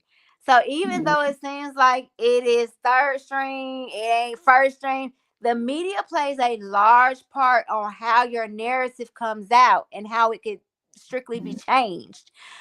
Because she changed a lot with just that interview that I didn't understand at that point how journalism worked. I'm learning a whole lot. But just that perspective and not necessarily dealing with the narrative that was put out on Jalen. It was more so of a mother's cry. And then they got people's attention to even listen to who Jalen was, because it was narrated in a way as in saying, okay, let's not talk about necessarily the incident that happened. Let's spin it another way to see how the positive attention we can get. Then we'll catch the other piece on the back end. And it actually worked. Yeah, and I think, in reporters and journalists, we, there are cases where we don't have enough of whatever it is and we can't do anything with it. But for historical reasons and, reasons, traditions that are changing, hopefully more as time goes on, but a unfortunate um, way of doing business that newspapers and TV stations do is that police departments put out press releases that say this happened at this date and this person is charged with these crimes. And if you read news reports, it says according to police say blah blah blah. So you're attributing everything to the police, but you have not asked for the quote unquote other side. You have not verified it with another source. But for the way of doing business that reporters and media companies have done over the decades is that if it's from police, well, they've sworn an oath, they're under penalty of perjury or whatever, this is an official document, therefore we can put it on TV, we can put it in the newspaper, and no one can sue us for defamation or libel because, well, the police said it. I mean, I'm sorry, the police said it, so we put it out there because it's a good story. Whether it's true or not, we don't know. We said it was the police, but unfortunately, when the police say something, it can ruin lives. It has huge consequences. So, so I guess when you talk about working with that reporter about your experience through your son, that is a way to change the narrative. And journalists, we need something to do every day. We need to keep getting paid. So if you have another story for us, we will probably take it. We need more stuff to do. So if you have something to add, if you come to us and say we want to subtract something that you've done, you put this out and it's wrong, how dare you? I'm never talking to you again. Then that's gonna make us defensive and Exactly. but if you say, you know what, you missed some things. Right. Here is another way to look at it, and I will talk to you about it. That's right. You can get those stories like that shifts the way people think about the same situation. That's right. And then that can maybe change the whole narrative. So you guys listen. So what I did with one of Jalen's cases, with Jalen's case is when they did put out some information that was not correct, I went to the reporter. That didn't put out where it wasn't correct. And I didn't send them any funky, email or anything like that. I wasn't nasty. I just said this wasn't correct, and it wasn't correct due to XYZ. And it was no problem with them with them retracting it. It was not a problem. So as bad as we want to think, and we do have a media survey, you guys, out because we do want to know this. We do want to understand your experience with the survey. It's not to go against the media. It's so that the media can understand your perspective as well. Because they're not necessarily always against you. A lot of times they will help you. And like I said, with Jalen's particular case, we didn't have a problem with this case. We didn't have, yes, the narrative came out, but the narrative was given to them by the police. We can't get mad at what the police gave them. But as a mother, what I did was say, I'm questioning this, I'm questioning that, I'm questioning this, and this. And you know what every reporter did? They went out and they did their own research. And they came back with some stuff we weren't ready for. Right. And it wasn't bad, it wasn't bad on our end, But that is one of the things that they can help. That's how they can help with your case. Is because they can get documents that necessarily we can't get. I'm a mother in Atlanta. A lot My faster son was too. killed in Tennessee. I am not a citizen. I am not a resident. I could not file the FOIA Act because I was not a resident. That is where you use your best friends, the media, to get things that you could not typically get. And that's what we did. I will say that we was really briefed very well coming into this whole situation, which is why I'm able to handle it a little bit different than probably what I normally would have. Because I've worked with a lot of people that was able to school me on a lot of things to teach me the trades, the trick of the trades. And that's where, again, your support system. But we was able to use the media to pull up documents that we couldn't typically get because we was not a resident. And that's where the media comes in, and they're your best friend.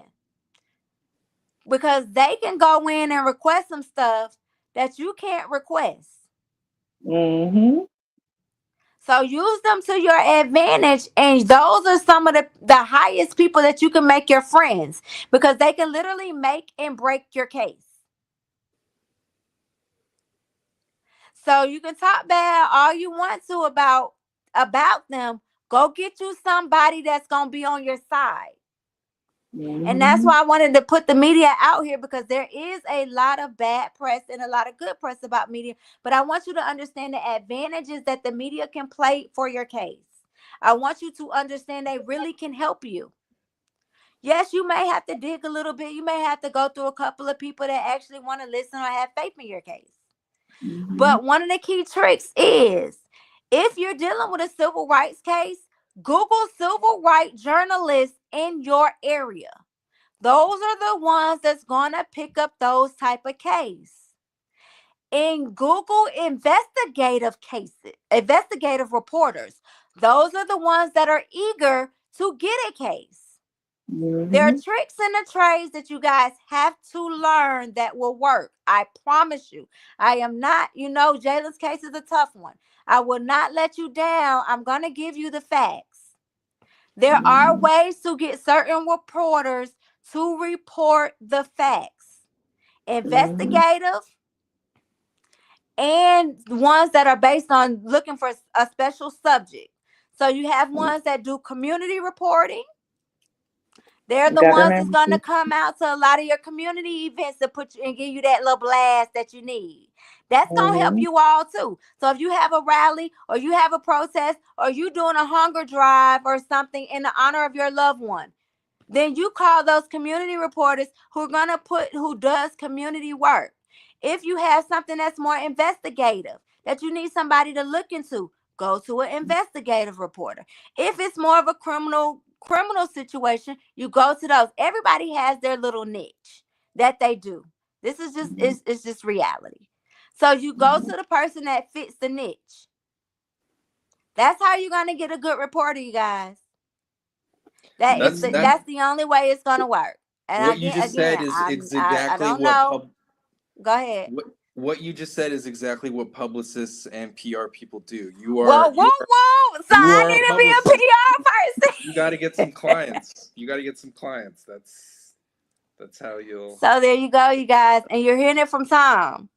And you're hearing it from me, who a lot of y'all be trying to be like, oh, I don't know what I'm talking about. But I have learned a couple of things. And I'm trying to give you guys some points on what will work, because we know it works. There's certain words that you need to Google. That does not work, because let me tell you, the reporter is not necessarily saying they don't want your case or your story. They have to answer to somebody that's ahead of them. And that person is going to determine whether or not your story gets on air. So you can't get mad at the reporter when they say, "Oh no, I can't take this story." That's because somebody told them they can't take it. And it could be how it's worded. It could be certain keywords that we're using that's not working for us. Police brutality. Stop it. They don't want to hear it, you guys. They're tired of it. Because let me tell you the backlash of that. And I'm just going to be real with it because I like to be real with you. When we say police brutality, we're speaking as all officers are doing something they're not supposed to be doing. And that's how that's the eye of what people look at. When we tell our kids, oh, let's groom them to be police officers or firefighters, and they're all this, they save the world, they're supposed to do this. They don't want a bad image. It's all about image. So don't use police brutality. Find another word. You can use police violence, or you can use anything else. But police brutality is getting us cut, y'all. It's getting us cut out. When you talk about writers and storytelling and all that stuff, the big adage is show, don't tell. And I think maybe saying police brutality is telling and not showing. So if you want to tell that story, then you talk about here's what happened, not the the big name for it. You just say, this is what I think happened, and I want you to do X, Y, and Z. Okay, so you guys hear from a reporter. I need you guys to stop. Another thing I want to put out before I go to the next question real quick is learn how to tell your story in a short period of time.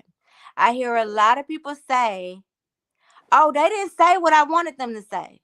That's because you told the whole freaking story in 10 minutes and they ain't got nothing but 2 minutes, 2 seconds to air the story. So you have to learn to, and the first steps, you guys, is to write down the main points, right? What is most important? What do you want the world to know? That's what you got to think about. What are the main pieces? And then you have to narrow down that story. I know it's hard. I know. I did the same thing. Trust me.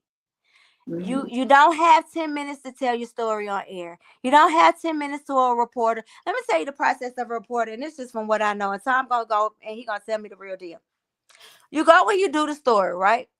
They come in, and they come in, they do the little interview. We say all this good stuff. We think it's finna air and all this good stuff.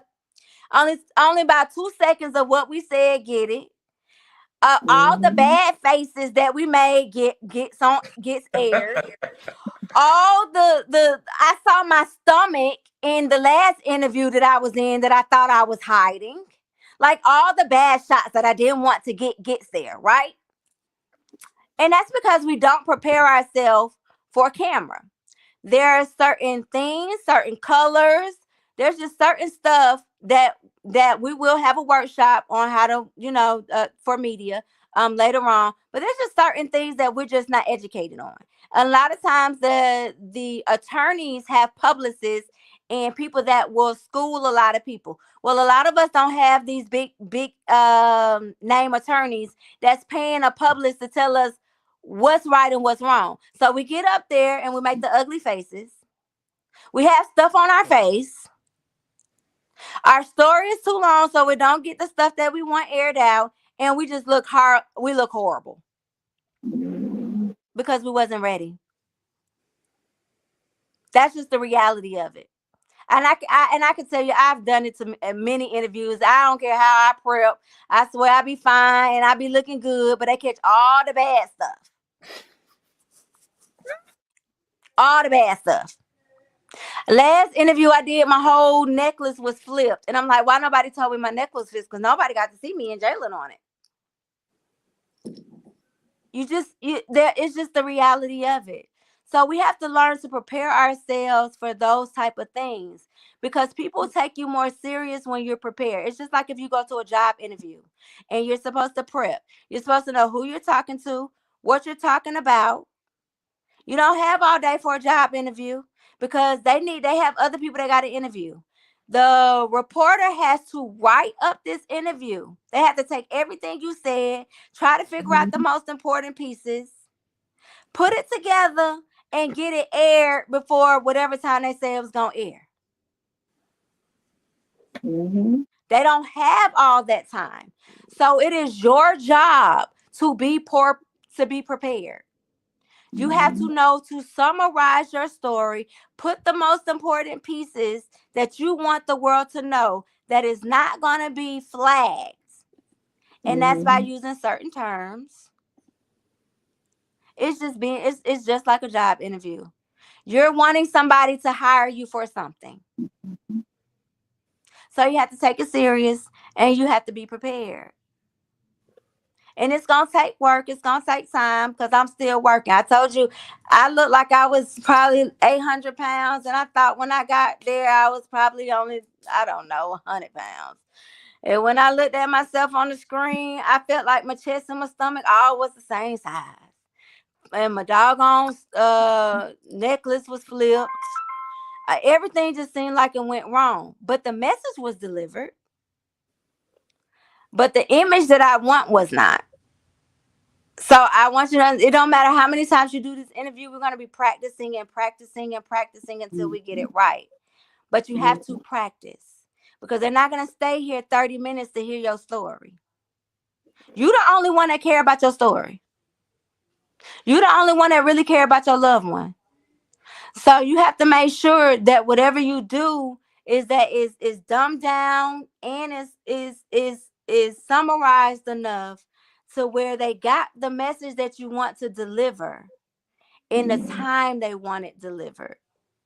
And I say this because when we did interviews and we did the town halls last month in March, and this is why I'm saying that, I told everybody 3 to 5 minutes, which was way too long. But I was listening to the stories and I couldn't tell nobody to be quiet. So we end up being on the call on the town hall for much longer because we didn't know how to summarize. So Tom, help me deliver that message that they got to learn how to shut up a little bit, like dumb it down. What y'all look for? What you looking for? One thing you could do, and this is what politicians do all the time, is answer the question you want to be asked, not the question you were asked. So there we go. Because a lot of times reporters don't even, they just want a good quote. They don't know exactly how they're going to get it. And if you say what you want to say and you say it again, then you give them less options. So I mean, yeah, I think it does definitely is worthwhile to think about it before you do it, and what is it that I really want to say, and keep that in your head. And it sometimes it doesn't even matter what the question is. So in other words, you guys, you can prepare your questions. You can say what you will and what you don't feel comfortable in saying.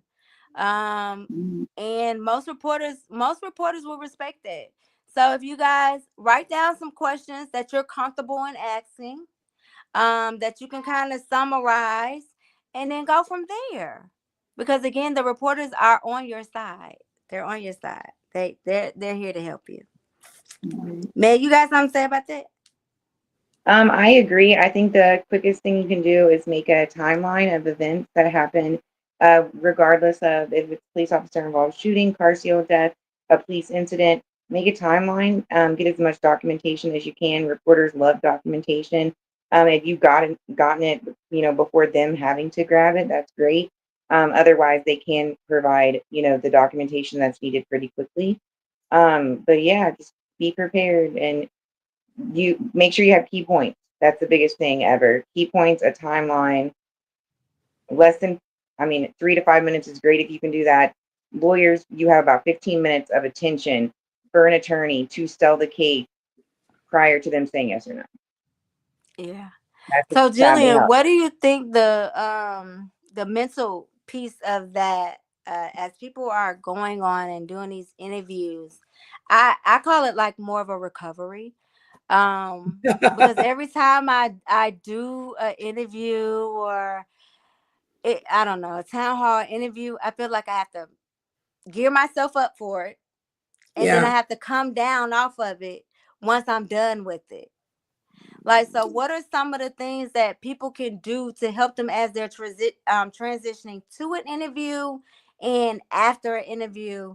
Because I know that could be tough because sometimes you don't know what a reporter is. You're not prepared.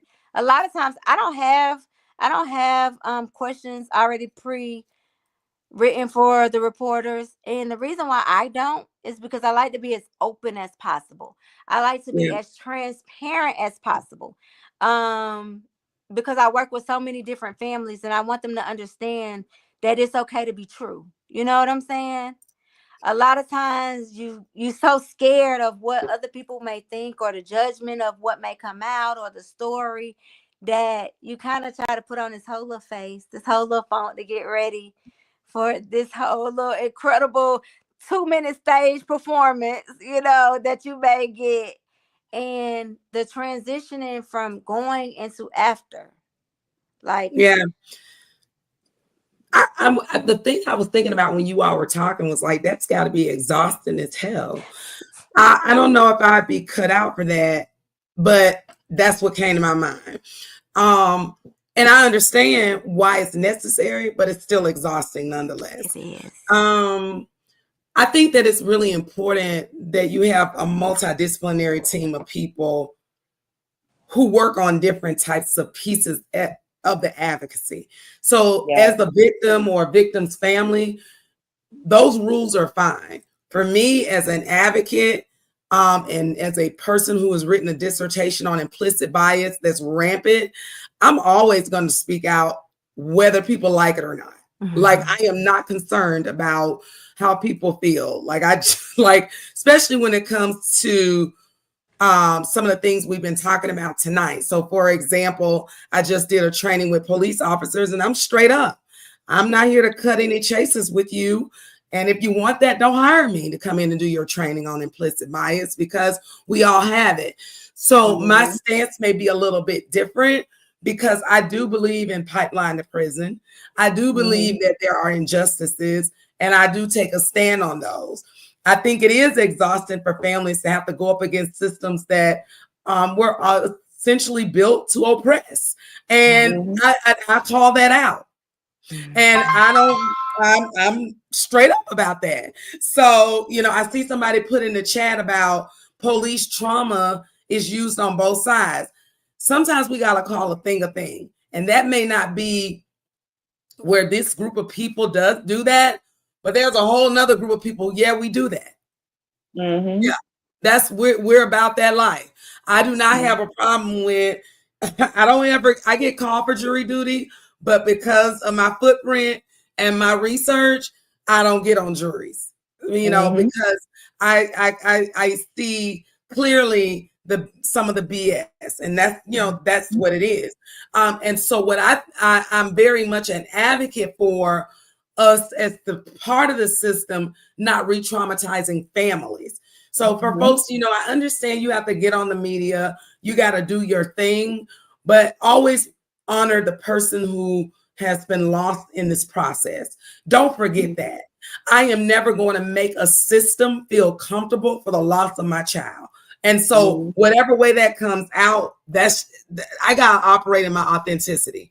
When I went through my own court case that was very traumatic, as a whole professional and a doctor, I would keep it straight up 100 with those judges, with those police officers. I'm not going to cut corners with you at all, and my attorney will tell you that.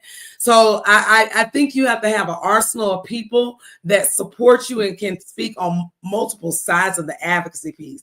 I understand all of this. You got to play to the media, choose the right type of people to tell your story to. Right.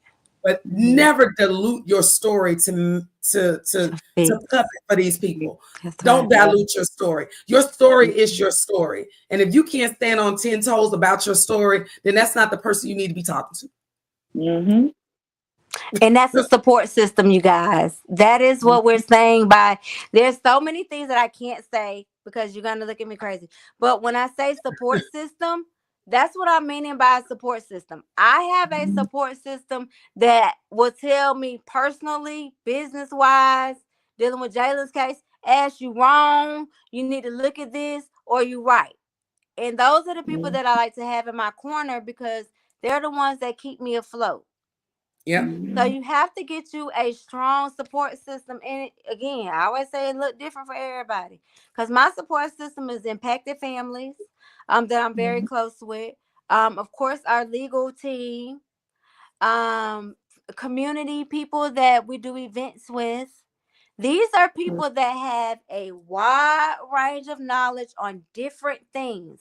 So what I may go to my legal team for, I may not go to an impacted person because they're not going to understand certain things. So there are going to be ways that there are certain things that you ask certain people. But our team is so well put together that, honey, ain't not going to get past me. Like, ain't nothing. Because I could just shoot an email or a text real quick and say, hey, what do you think about this? Or what do you think we should say about this? Or how this goes? And that's what you need. And like you said, you have to be honest with yourself and you have to be truthful to your story. Man, I don't even know what else to say because Julian just like really just nipped that in the real bud real quick for y'all. Because a lot of times we so busy trying to hide stuff because we worried about what folks gonna say instead of remembering that we all human and that life be lifing. Yes, it does. And that we don't have to be afraid or embarrassed about anything. Because I remember when Jalen's story first came out, they told me they said 4 boys. And I use Jalen for example on everything because I could do that because I'm his mama. But I'm riding with my baby, so y'all can say what y'all want to say about my baby. But I love my baby. I am my baby's biggest advocate. I am my son's biggest fan. I will, no matter what, I am riding with him, and I want you guys to do that with your loved ones as well. Absolutely. Because you know what they will and what they won't do. I am obsessed with my son. I probably had 50 shirts with him on it. You know, I am obsessed about getting justice for Jalen, and that's how we got here. But that's neither here nor there. But you guys, you get you a really good support system. You be honest to yourself. You give yourself some grace because there are gonna be some days that you don't feel like doing anything. There's gonna be some days that you shut down, and there's nothing wrong with that. Now, I'm not saying your kids can't eat. But if you got some older kids that can make your younger kids some sandwiches, then ask them to make your baby some sandwiches. Because you're not going to always be mentally able to do that. And we would want you to start to work on your mental health. Because as a parent, your mental health is really important because you have to understand your children are grieving as well. Everybody is grieving. And it looks different from everybody. I keep saying that because I want everybody to take each other out of categories. We have a hard time in the impacted family and we throw everybody in a category. And I'm talking with my hands because I'm really, I see this so much where we expect everybody to feel what we're feeling and we want it to look all alike when it just doesn't. We have to stop the categories. And we have to learn that it's going to look different based on your household, your race. I don't know, just everything. I ain't no dang on therapist. This Jillian shit. But it's just going to look different. And we just have to understand that. And we just have to respect each other for that. That it's not going to look the same. And you cannot expect everybody to do the same. Or react to it the same. Now I'm gonna go to my last question because I know y'all tired of me talking because I'm tired of talking. This been a long time, huh? Y'all didn't tell me we was at 2 hours and 12 minutes. Y'all supposed to be timekeepers. All right, so this is a hypothetical question. This is a hard one. Because I don't know if you guys have dealt with the trauma that some of these families that we're speaking to. And the reason why I'm asking this question is because, again, I know that it'll look different. Opinion is a more of opinion type situation. So if you were in their shoes, which you're not, we're glad you're not. I hope you're not. I don't know if you're not. I didn't even ask that question to know that. But if you were in the shoes, what would justice look like? And how would you go about doing it based on your position? Like what you know as you being a professional in the field that you're in. So for Jillian, as a therapist, if you was in the shoes of one of these parents, what would justice look like? Would you? This is not based on opinion. This is based on you as your you guys' position as what you work and what you know. You know what I'm saying? So I don't want you to do like, I don't want you to be like, oh yeah, Ashley, I probably go bust the windows out the cop car. I don't want anything opinionated. This is only based on your professional and the reason why I'm asking that, because I want them to understand what justice could look like in different avenues with different experiences. And this will help them understand more so of what having a real support system in all areas look like. So it's mostly just opening up their brains, opening up this other side that most people haven't thought about. Because as an impacted parent, you're thrown into it so fast. You don't have time to grieve. You don't have time to understand anything. And you don't have time to understand the different aspects that everybody play. So as a therapist, if you was in the shoes, what would you do? As a legal consultant, what would it look like to you? As a journalist, what would it look like to you? Because you know the media side, so you will be really strong in certain areas of what you know. Same thing with legal and therapy. Who want to go first? Because this is our closeout. Jillian, mute. Okay, can you hear me? Yeah, we can hear you now. I think for me as a psychologist and a person who's been in leadership in the school district, policy is big for me because they drive everything and then holding people accountable for their actions. So, for example, when I hear how long it takes for families to get justice, I don't like that. Mhm. Like that literally makes me sick. Mhm. I don't, and for the life of me, in one part of me, I don't understand it cognitively, but as a person who is a part of a system, I understand it. The wheels of justice are very slow. And so creating policies where it doesn't have to be that way. The other thing is that we don't even have to lose another child or family member to these types of crimes at all.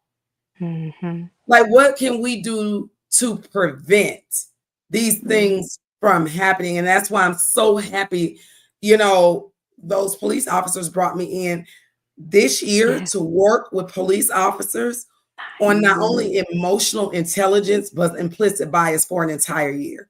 Nice. And it was mandatory. And work with them on understanding and recognizing trauma, right? Right. Those things are going to be even more critical as we push into this next phase of our world. Like, we've got to look at how we're policing our children, our adults, our people of color, our marginalized, and it has to be everybody at the table. That's what it looks like for me.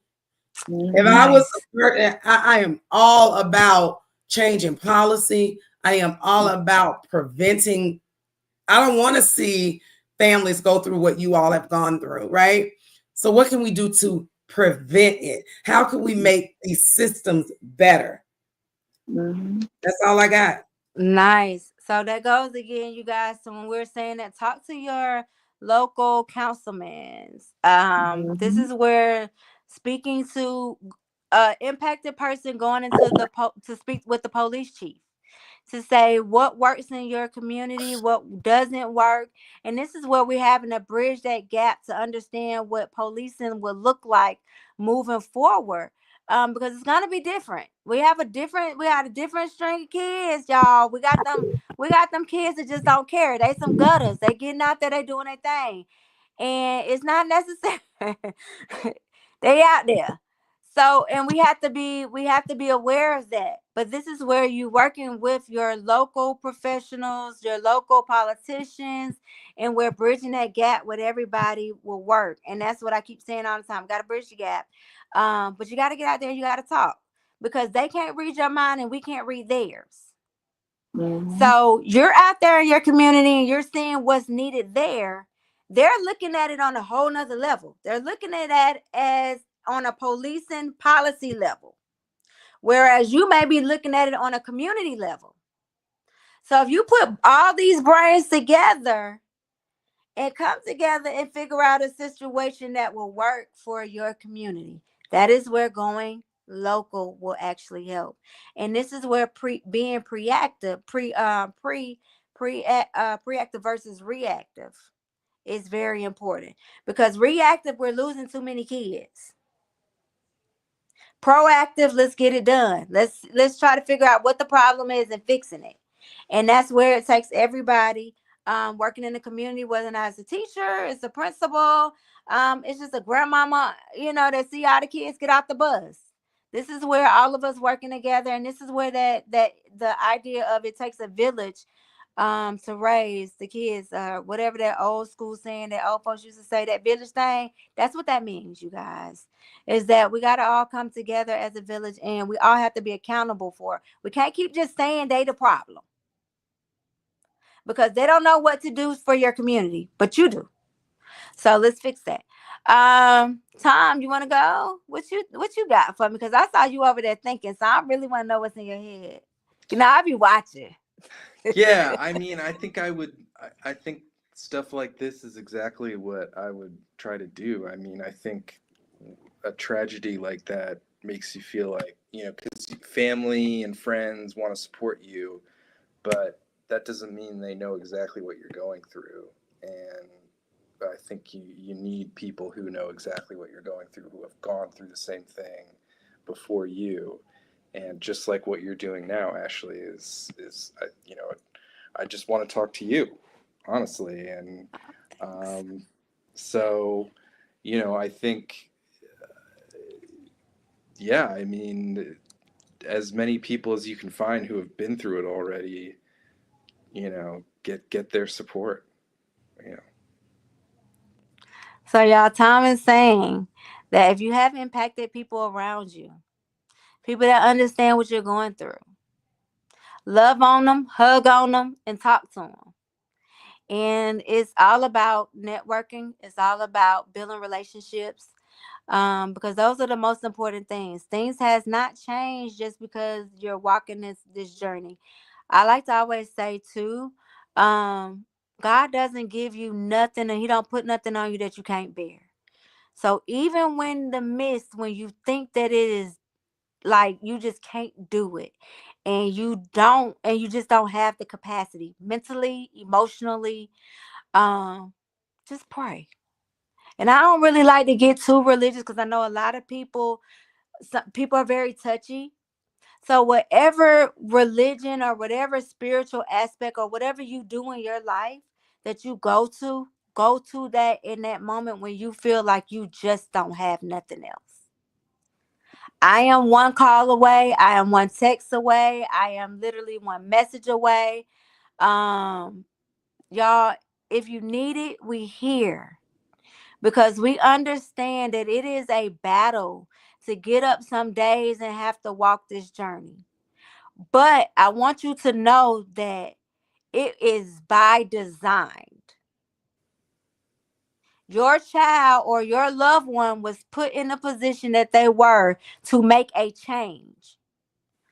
So even when we're grieving, it is a time of celebration, because you have to feel honored that your loved one was chosen to make a change that we didn't even know anything about. Because we look at Martin Luther King, we look at all these other people that came before them. They didn't know when their time was going to come. And we give them all the praise for all the things they've done in life, all the changes they've made or have not made, or the changes that we're still trying to make. Our children, our young ones, our loved ones were the next martyrs in the phase of understanding what we're getting ready to walk into. So that should be something that you're celebrating.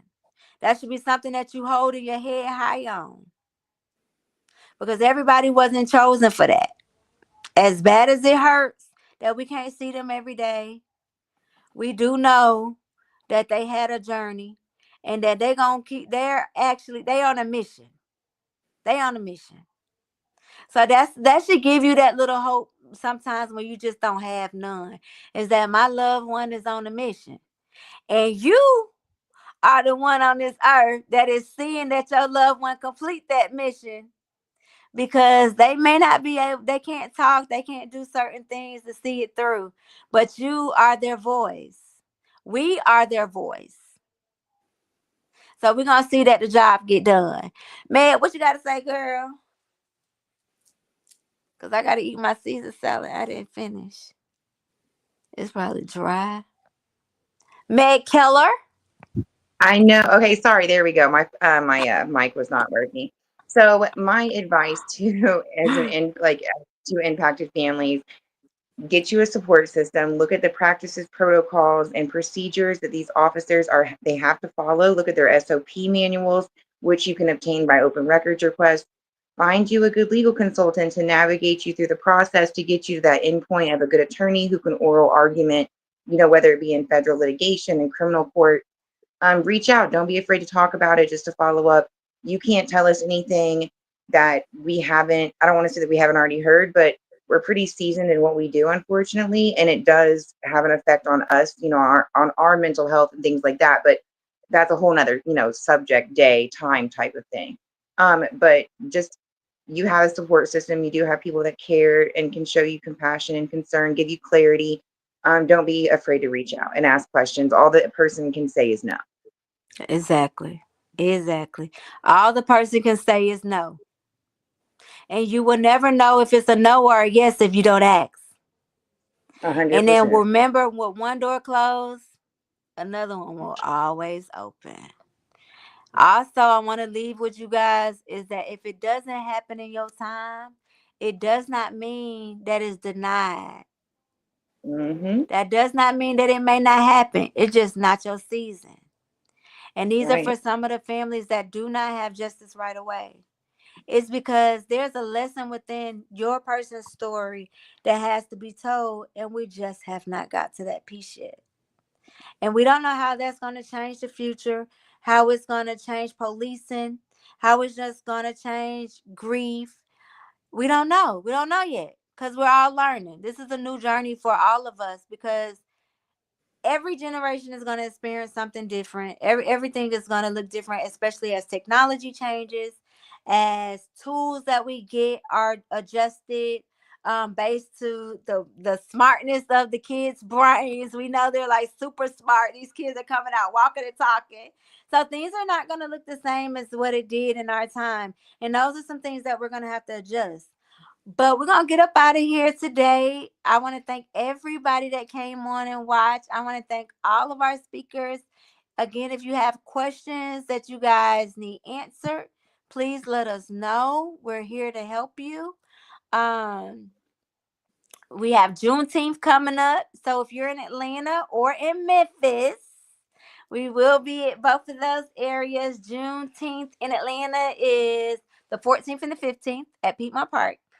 And okay, we got upcoming events. Yep, I see it. She gonna coach me through it because I can't remember anything. But yeah, so we got June 14th and 15th, Piedmont Park. It is at the entrance of Charles Allen Drew, which is the old Grady High School, now named Midtown. We'll be having the Garden of Remembrance tribute and candlelight memorial at 7:00 on June 14th. So if you're in the area and you want to remember your loved one, regardless of whether or not they're on a monument or not, we can remember them. So come on out to the candlelight visual with us. So Friday, June the 13th, there is Rolo. That's Mocktails and Memories. That is with the Angel Moms Collective. That's a social hour. That is a private event. If you let us know and you are an Angel Mom, we'll give you the details about that. Okay, so the next event is the Apex. Oh, yeah. So we got a partnership with the Apex Museum, you guys, to put Say Their Name Monuments in there. I'm really excited. So that exhibit goes from the 16th through the 30th. So what you'll see at Piedmont Park, half of that exhibit will go into the Apex Museum. So please go to the Apex Museum, see the monuments. The Apex Museum is one of the oldest museums in Atlanta. So then we also have June 21st, which is Juneteenth in Memphis. It's going to be at the Harriet Performing Arts Center. This is in honor of Philip Hatley and other stolen lives in Tennessee and surrounding areas. Saturday, June 21st, we have Rolo Day, remembering our loved ones. That will be in Atlanta. That will be at a park. We will release the date a little bit later. And if you want to do the media survey, please do it. If you feel like you've been mistreated, if you feel like the media has done well by your case, we want to hear it. We want to know, what are the good reporters? Because we want to blow them up, right? We want to talk to them. Like Tom, we want to get on Tom's email list. So then we have the reinstate the National Police Misconduct Database. That is a database that was in place in 2014 that is now taken away by President Trump. And the reason why, there was only 4,011 people in the database. So it wasn't really used the way it needed to. But the purpose of it was to be able to track officers who were doing things they weren't supposed to do and getting hired in other departments within the police department. So, or other agencies or other departments and all that good stuff. So then we have the tribute book. If you have not got 2025 tribute book, please do, because 2026 will be coming out soon. Same thing about the calendar is Say Their Names. If you have a loved one that you want featured in there or remembered in there, please send us an email. All righty, let's see what else. We have the ebook, the calendar, and then we also have our virtual museum. If you have not seen the virtual museum, there are over 280 names, faces that are in that museum for Say Their Names. Please stop by and see it and show some love. It's free. So, Hey. all righty. Well, you guys, thank you so much again for coming out. We're going to do our closing reflection and prayer. And then we're going to get out of here. So, so if you close your eyes or look up to the sky or hold your heart or whatever makes you feel comfortable. And then we're going to do our reflection and prayer. The truth doesn't always set us free immediately. Sometimes it exposes pain, calls for more fight, or demands our last ounce of strength. But we are still here, still rising, still remembering. We breathe, we heal, we protect our peace, and we fight for justice on our terms. So you guys have a good one, and thank you for joining us for our final town hall, week 5 for mental health. You did it! Yay! Thank you. We're done. Anya, close us out.